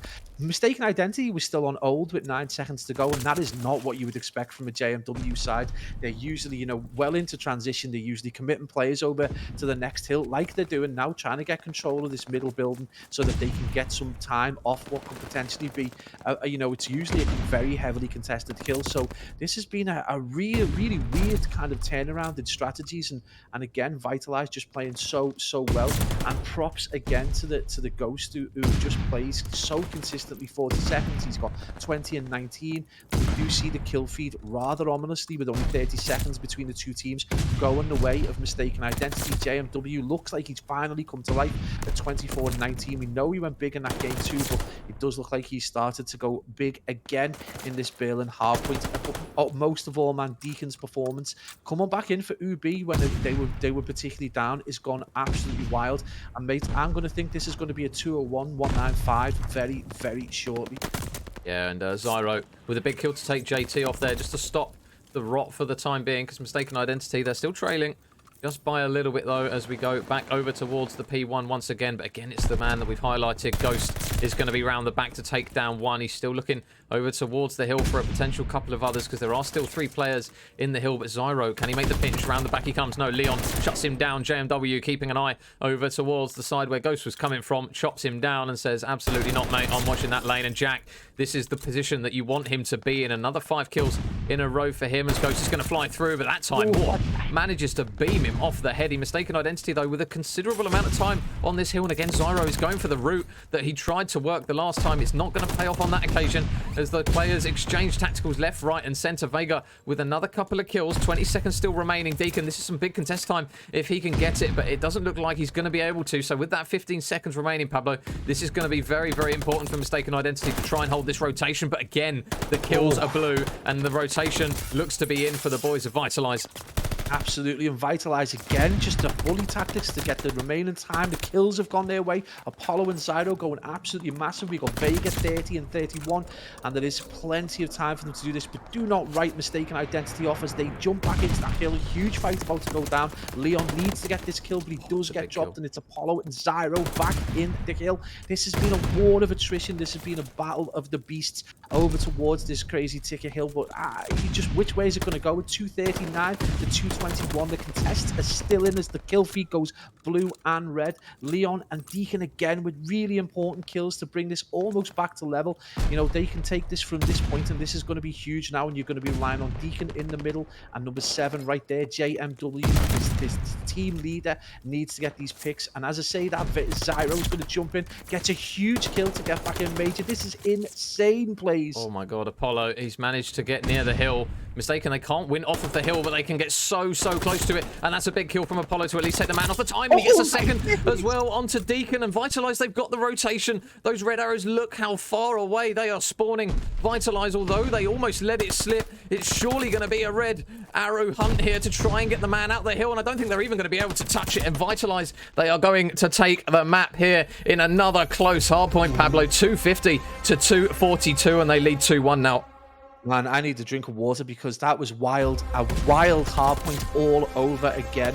You know, this is the 3rd time they've done it to us this evening. They've been give us these crazy hardpoints, these crazy hills as well, in what are usually kind of inconsequential hills, transitional hills or contest hills, and they're just fighting. And again, it's this flip of strategies where we're seeing Vitalize play a lot more like a JMW side, and Mystaken Identity just trying to hype their aggression up, and it's just not working out for them. They were so close though. Deacon going huge in that game for them. Absolutely monstrous performance from the guy who's subbed in halfway through a grand final. It's a weird position to be in, but he hasn't let them down in that much. It's just been an awesome performance, and again, just big brain plays from Ghost. But you know, the talisman that is Vega and Zyro, just huge plays. But props, finally, you know, you've got to say, like, Apollo as that fill-in has just been unreal for the entire series so far, man. That is crazy plays as Vitalize are going to take a 2-1 lead in this second best of 5. Yeah, and George makes a really good point in the chat. Apart from that one hard point that we saw on Tuscan in the first one, every single one has been so close between these two where it could have gone either way. And now Vitalize, they are one map away from stealing both best of 5s, obviously resetting the bracket after the first one, and pulling the rug out from underneath the Mystaken Identity, boys. What's that map? Desert Siege. Desert Siege, man. We said that this could be the outlier. Right here could be the game that I think this is a JMW pick. This is a horrible map. It's got crazy elevation. You can get into crazy positions. It's a great IR map. This is a perfect map for a hyped up JMW, and I think you're potentially going to see, and you know, Vitalize is so uncomfortable on this map. This could be a you know, the outlier. This could be the series defining moment right here, Major. So now as we go in towards the Desert Siege, obviously that no man's hill, very difficult. We've mentioned it before, Pablo, for players trying to get onto that hill. It's not easy for them to do so. And Leon has come out the gate and just said, it's all right, lads, I'll just carve through all 4 of them. He manages to cut down every single one of Vitalize pretty much off spawn. So a really good start from Leon on that occasion. Mystaken Identity looking to prove a bit of a marker here in this map number 4 as they take a little bit of a lead. JT is going to get back on that hill. Ghost just holding for the time being, but JT going to take him down with an automaton. That's something you don't normally see. Mr. JT rocking the assault rifle, and a couple of kills going in favour of Vitalize on that occasion. So a bit of a scrappy opening first hill. Mystaken Identity, though, they will have that rotation, and these money hills are potentially not as big as some of the other hard points that we tend to see, like on Berlin, with all the different, you mentioned the topography changes, Pablo, the height levels in various buildings, but it's still an important rotation for Mystaken Identity nonetheless in order to and you can see the get that one. Major. Absolutely, you could see the importance of it. They'd already committed Leon right the way along that kind of crashed railroad, and they'd already got him in the back to get the spawns, and this was with 15 seconds remaining on P1, so you already know just how important it is. And I think this is a JMW pick. I think he's feeling very comfortable on this map, and I think Vitalize a little bit kind of aggression doesn't work on this because you've got too many places that you need to look. It's too difficult for an SMG to get around, and we can see that right there as Vega gets dropped, and this is going to play really well into the hands of the likes of JMW and the likes of JT, and we can see it right there. JMW on a 2-piece. He's on 7-3 already, and this is definitely a map he favours. And wait until we get into that play, the parts of the map where you can get a bit of elevation, and I think you're going to see a resurgent JMW, Major, and they've already got, you know, a good 60-second lead. Yeah, and Jack has been in that spot. I know he died and came back to it, but he was in that section of the map just on the head glitch, chilling with his feet up, just mowing down Vitalize players left, right, and centre. But now this is an opportunity for the boys of Vitalize to try and pull something back. Leon's going to invest a glide bomb, and he's going to put it right in the back pocket of Vega. So Vega will fall, and this is an opportunity now for those red arrows. And Zyro, he didn't check the corner. He's going to manage to take down Leon on that occasion. And those blue arrows doing a good job. They do have the man in the hill currently in JT, so not a bad player to have there. As he manages to win another gunfight, he will get traded out though. So Mystaken identity, they're going to have to try and work their way back over to the hill, but they do have the cushion of points they managed to accumulate from that P2. So Vitalize at the best of times will push that point total for them over 50, so they will still have a little bit of a lead here. JMW, you mentioned, having a good game, 11-4. Likewise is Leon, so the two players that rock those ARs in those bigger maps are going to be doing well here for Mystaken identity. And on the flip side, Pablo, you see the assault rifle players in Ghost especially, currently struggling at the moment for the side of Vitalize. Yeah, absolutely. And I think it's less to do with their ability and more to do with their unfamiliarity with the map. I just don't think they're as comfortable on this kind of map. I don't think they're as comfortable playing. And I think, obviously, that game against the good has definitely knocked the confidence in this. And obviously, the elevation really does play into the hands of the likes of JMW. And right now, you're seeing Leon having a great time on the map. He's 13-5. They've definitely already got blind bombs in the back pocket. We've seen one go out already. And the kill feed is just comfortably going the way of Mystaken identity.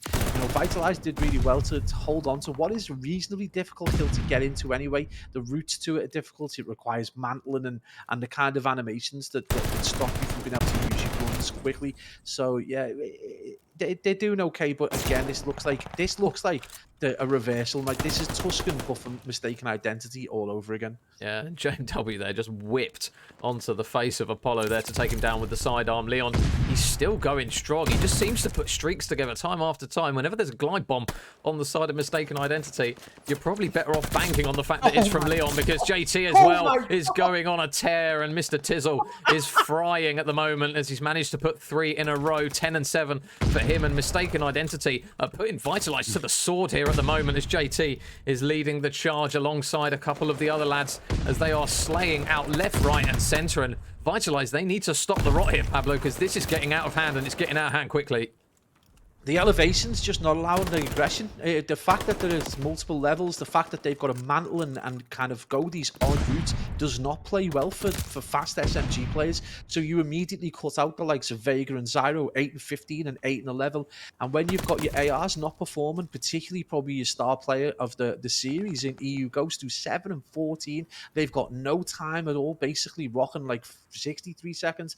This is a perfect and perfectly chosen strategy from JMW. They chose this map knowing that this is struggle bus material for Vitalize Esports, and they're dominating and they're having a ball in the process. They've got 2 players about to touch 20. You know, there's only Deacon who appears to be on the struggle bus, and this is a guy who's filled in partway through the final. So just absolutely playing into the hands.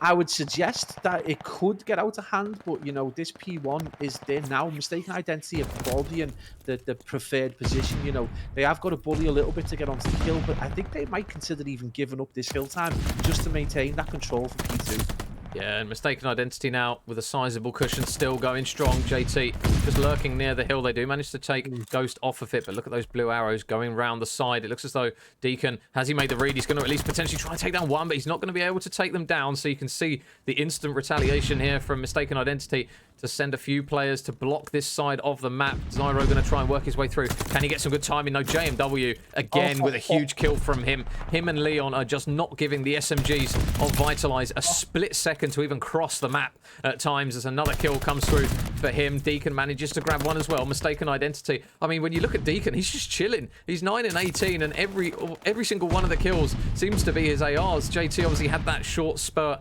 in the earlier stages before, but the boys of Mystaken identity, these ARs are just chewing through Vitalize at the moment. Yeah, it's difficult to tell whether Deacon's having a bad game or he just can't get into the game, because the likes of JMW and Leon are just absolutely destroying. Their interactions compared to the other two are insane. We've got Leon who's basically on 40, and you've got 24, we've got like 33, 34 players for JMW in terms of interactions. So, you know, they're absolutely outplaying the Vitalize boys, but the other two guys just you know, JT's having, you know, a bit of a calm time. 13-12, I'll just get a minute. This is crazy plays. As I say, that EU Ghost does start to pick up.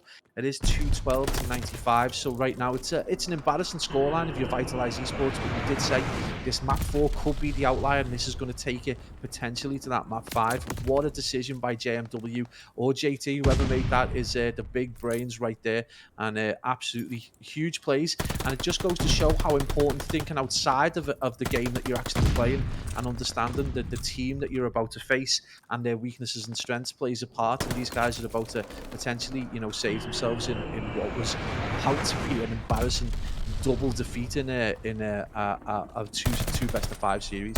Yeah, and a precision streak there from Leon to at least take the man off the hill. But this has been a lot better from Vitalize on this hill. They've pretty much held every second of it. Mystaken Identity, they've just not been able to cross the assault rifle players of Vitalize. Potentially starting to wake up a little bit now. Ghost did manage to chop down a couple of players that were trying to get over towards the hill. Leon looks as though he's going to try and stop the reinforcements from rotating over towards the new hill. Deacon not able to win that one on that occasion, as Zyro manages to get another couple of kills, and he's starting to wake up a little bit now. JT on that outer lane though, just watching it, not allowing them to cross. So it will be JMW. The man has had an absolute blinder alongside Leon in this map, and they're still on the hill for the time being. They will manage to take Jack off of it for the time being. So now Deacon just waiting for the boys to reinforce. So probably the smarter play, and those ARs again just looking to try and lock down the lane. This occasion it is going to be Ghost who gets taken down on that one. So JT in the hill, he will go. JMW again, he's just cutting down every single lane. The Vitalize try and transition over towards Zyro.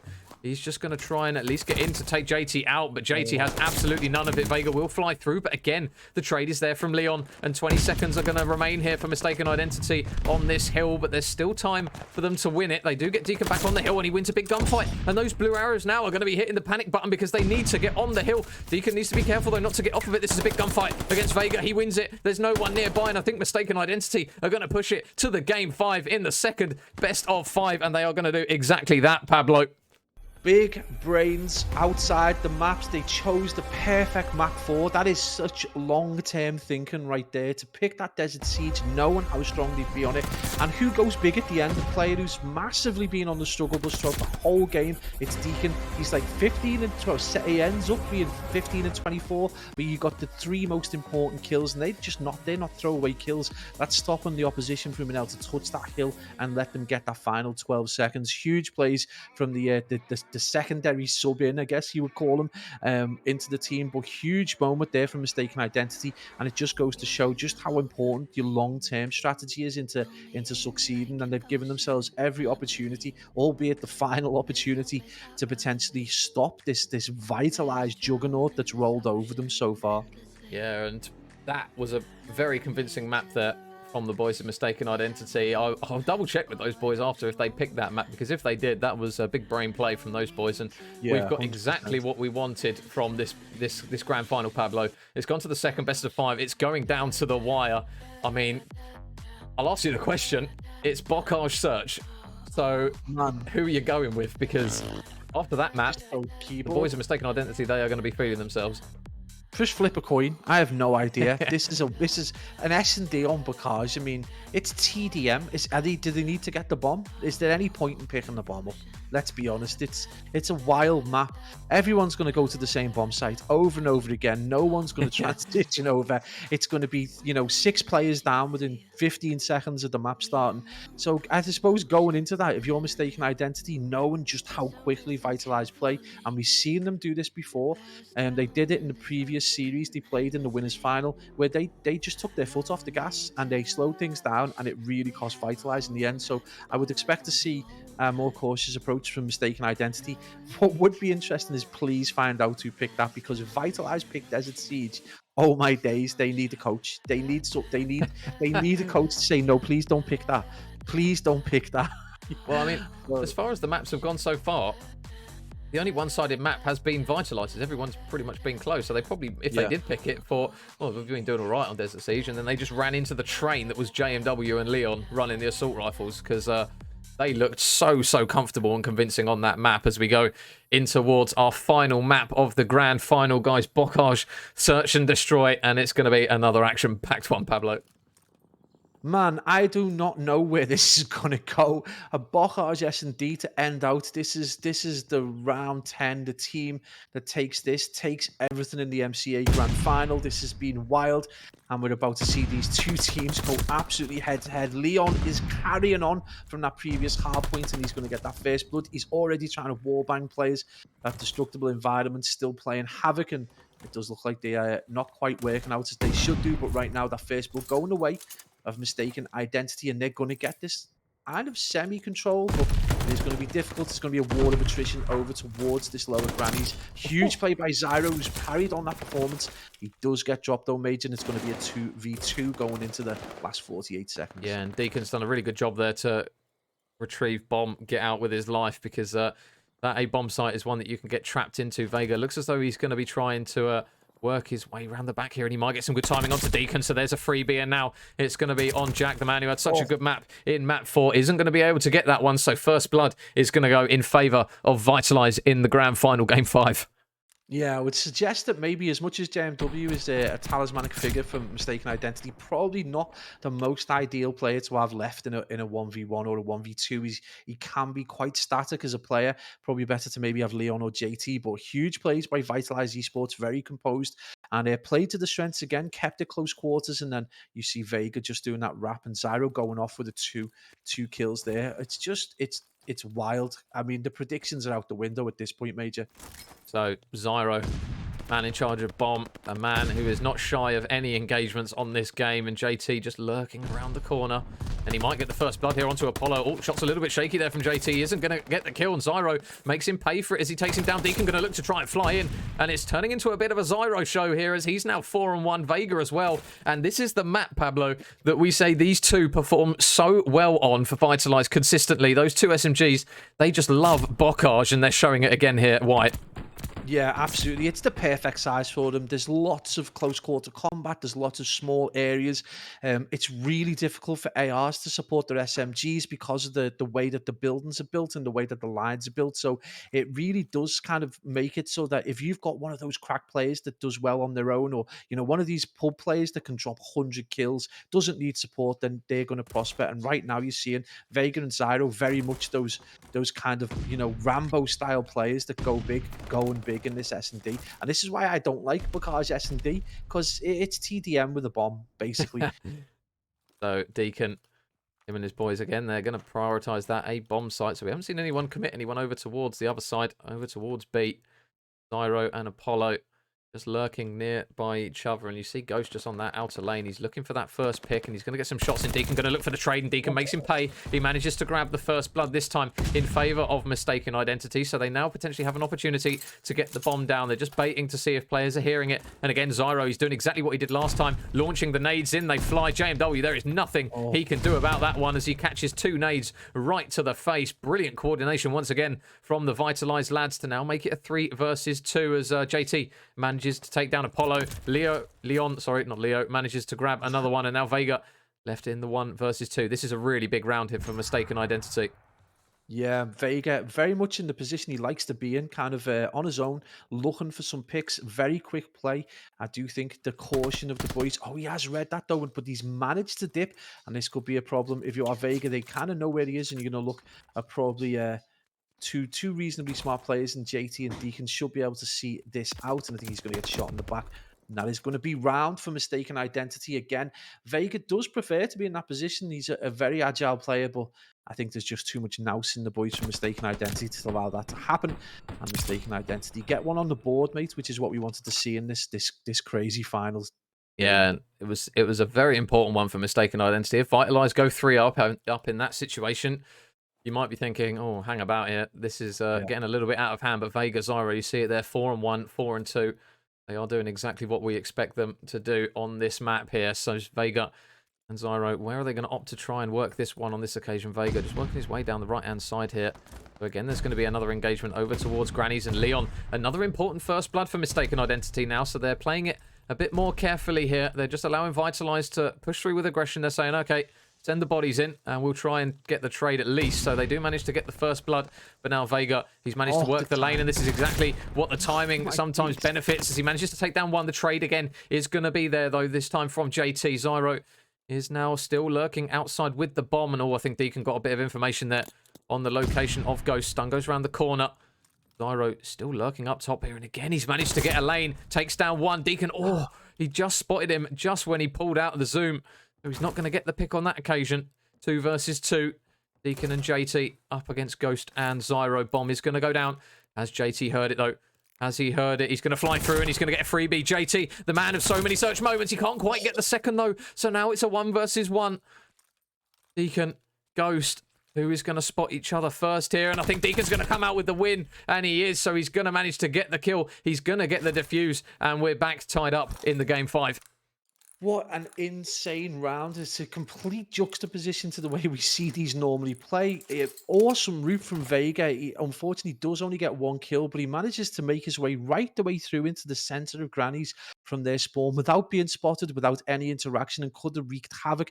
Unfortunately, did get taken down, but again, big kills from Deacon, and very important. So despite the fact that, you know, in previous rounds, he hasn't exactly gone off, he has had the important kills, and this has brought it back to 2-2. Right now, you've got to be looking to the likes of Ghost and Apollo to get themselves into this match as much as possible. But the big shock for me is JMW right now, mate, 1-4. Where is our man? What is he doing?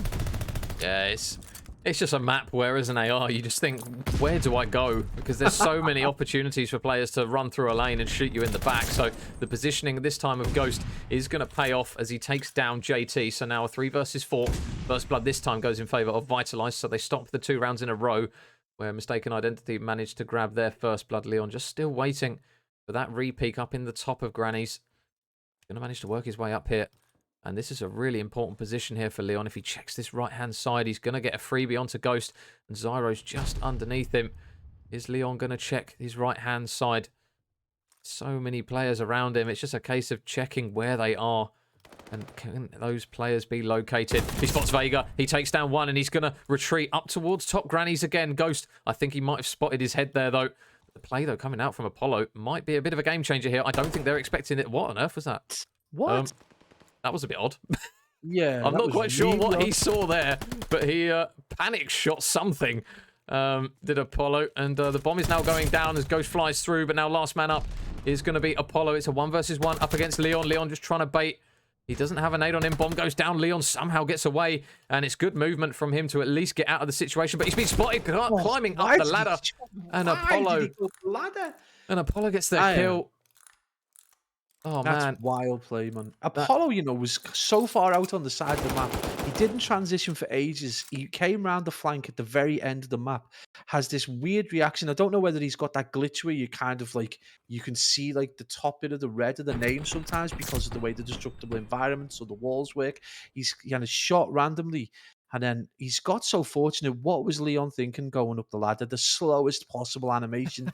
It's just weird. I'm so bemused. But Vitalize, you know, Ghost comes to life and Vitalize is suddenly in the lead. There is a definite correlation there. So now Mystaken Identity trailing by 1 in the chat. The chat is putting a lot of question marks after Apollo's panic fire with that one. I swear to God, he's just shot again before the man appeared around the corner. I mean, I don't like pointing fingers, but again, that was a bit odd. I'm just going to point that out and say, okay. But regardless, anyways, into the round we go. Ghost manages to take down one. Zyro, again, looking to try and just fly his way in towards the hill. JMW out the back, just trying to keep an eye on things. They don't currently have anyone on the bomb, but he is going to manage to take down one. Deacon just spraying in towards the door where the bomb is. He can hear the man planting. He sprays through and gets the kill. And now all of a sudden, it is all on Apollo to try and make the play. There is a man around the corner here in JMW. And I think he's going to get the kill. I don't like pointing fingers, Pablo, but Apollo! I mean, he's asking for a lot of question marks to be thrown over him here because the centering's weird. I'm just going to throw that out there. Yeah, man, that was really odd. That's like... But we'll keep an eye on him regardless. He's centered through a wall. Odd. I mean, he's going to get the bomb down anyway. Very disturbing play from Apollo there. He's definitely not helping himself. So Apollo now just getting bombed down. Is Deacon going to check this? I think he's heard him moving, and Deacon gets the kill. So regardless of the question marks, Apollo is going to manage to fall, and Mystaken tie up 3-3. I don't know where to begin, man. That's a wild round. I mean, I don't know. I mean, if you're going to throw the accusations out, why is Apollo letting that happen? He obviously knows the play's coming, but if you're not, I mean, he's got a sixth sense beyond sixth sense. I mean, he pre-fired, which is a fair enough pre-fire, let's be honest, at the start of a map. That is a reasonable top grannies, is a reasonable pre-fire, Yeah, but a couple of those centering were just a little over accurate they were a bit through walls and questionable, through weren't they? tank. But let's give the guy the benefit of the doubt. We are in final, so it's 3-all right now. Yeah. But we did look to one player that really did need to step up, which was EU Ghost. And right now he has proven that. I just think if JMW comes to life, this could be a problem if you are Vitalize Esports. And now nobody has dropped. JMW got so close to grabbing the first blood. He is just playing these lanes out the back. Got to be careful to let that nade go. It felt like he was holding onto it for an absolute eternity as he's going to get some shots into Ghost again. You see Leon just watching that lane all the way down the B site. Again, it's just going to be a question of when they push in, and unfortunately JT flies in. He can't get the kill. Vega again is going to be there for a trade. So it is now a 2 versus 3.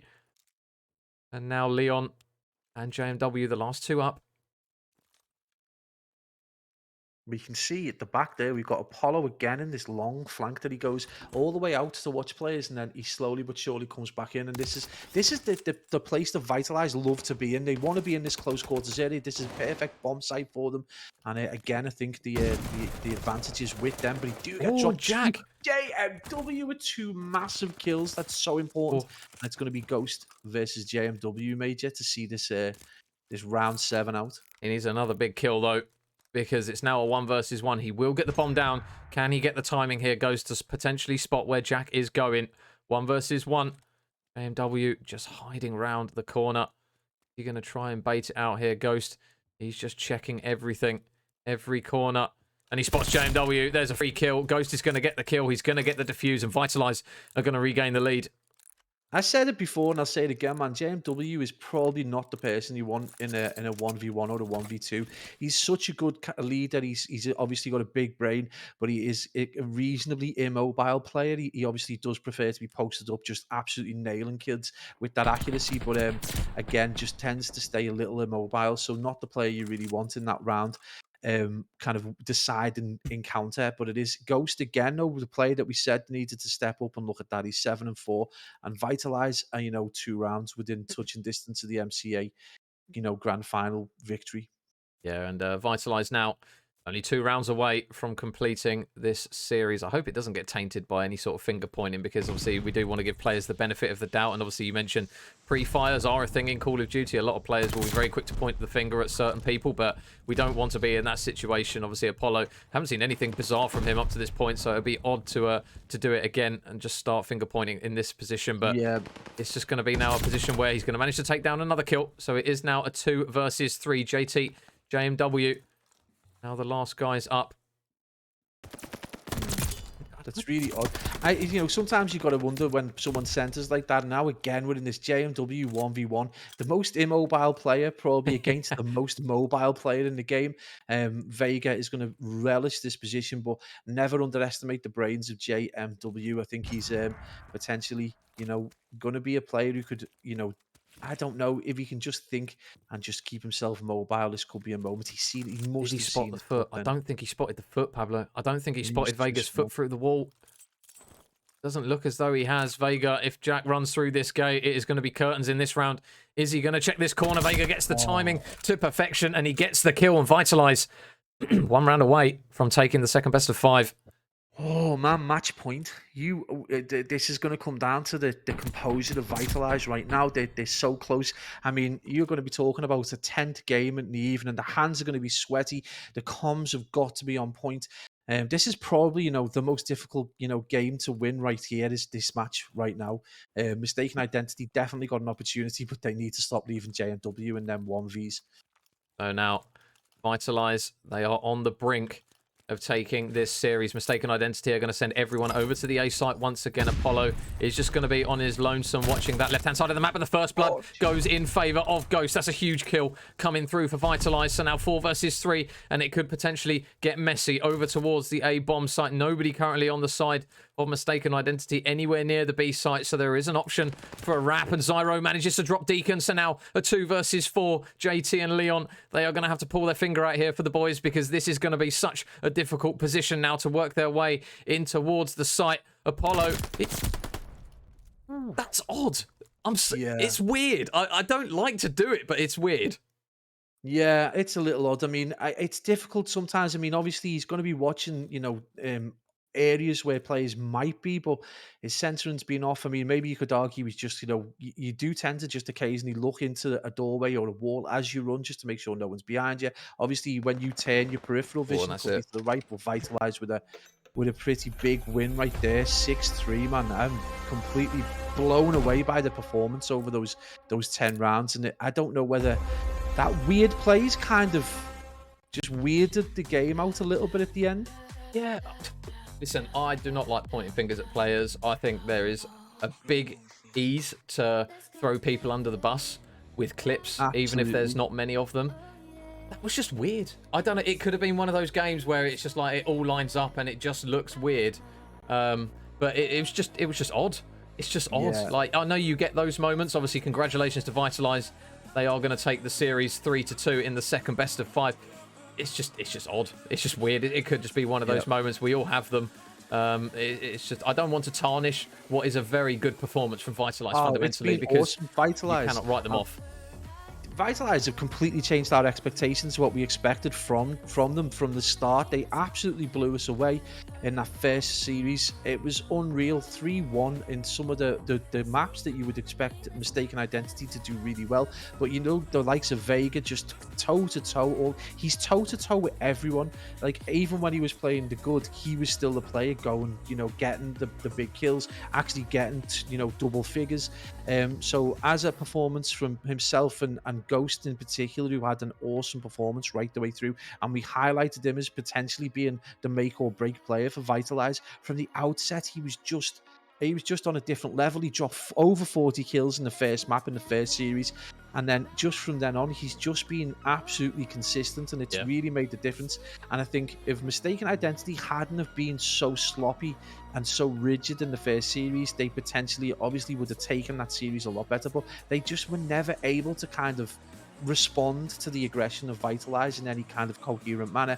And then obviously we go into that Bocage S&D, which we don't often cast, and it isn't a particular favorite. It's very TDM-y, and it obviously lends itself to your crackhead players like Vega, like Zyro, and obviously in particular Apollo, who did obviously have kind of odd moments. And whether we look back and work out whether they're explainable or not, because it could be the type of movement he has, obviously a little bit of caution around back tank could be explained away, but that is down to the teams to decide. But you cannot take away the performance of the team that have just taken the MCA. They've done so well. It was just really kind of, it felt bad because it felt lackluster towards the end of the very end 2 rounds. Yeah, I mean, I'll put it out there now. A lot of the guys in the chat that I know very well and trust a lot. Ali, a good mate who I've played 8s with fundamentally. Dave as well. It sounds like they know Apollo very well. So listen, things in COD go weird. I know the name recognition as well sometimes can be odd, and you get auto aim through destroyable barriers and windows. It does happen.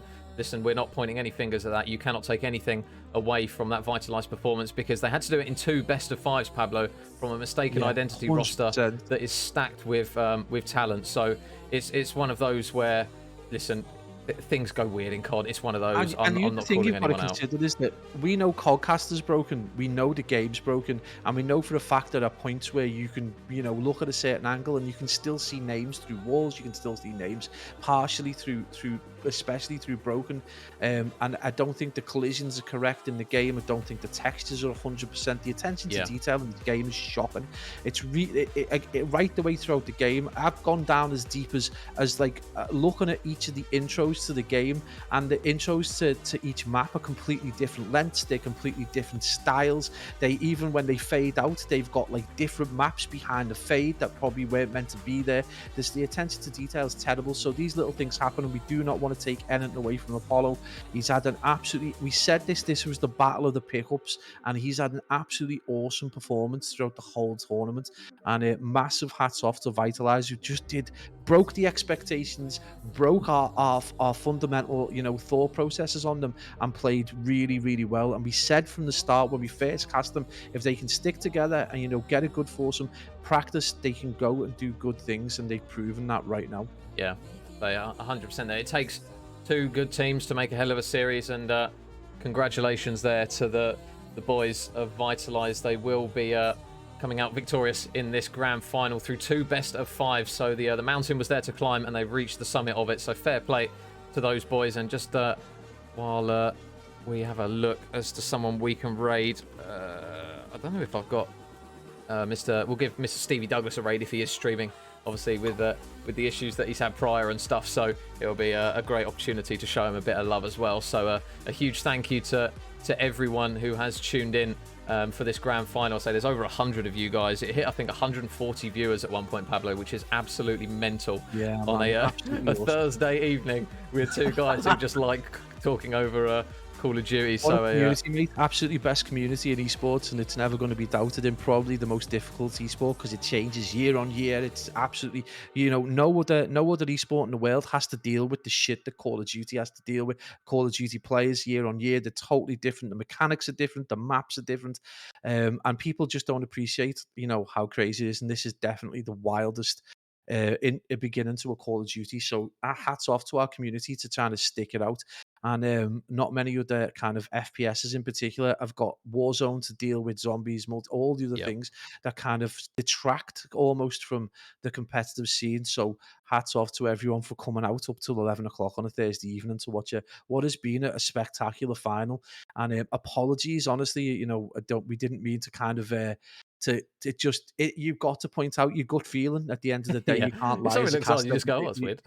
Yeah, you just got to say how you see it, and sometimes you do see it wrong. We get it wrong all the time, so it is just one of them things. But hats off to Vitalize, thoroughly deserved to win that because there were performances from Mistaken Identity that you just wouldn't normally see. JMW will probably be the first to say that he had some really, really poor games. We know Ubi didn't have a great fill-in, and it was obviously a big ask. But what a performance from Vega, Apollo, Zero, and Ghost. Yeah, and once again, guys, a big shout out to Cozzy for running the tournament. Once again, it's good to see the MCA back in on it. And a big thank you to my colleague, Mr. Pablo, for getting on the microphone with me once again. So, yeah, guys, if you can hop on that raid, show Stevie Douglas some love, that will be very much appreciated. But we will be back shortly, hopefully, for some more COD, and we will catch you all then. At the very least, Sunday. Yeah, yeah, literally. Cool. Stop.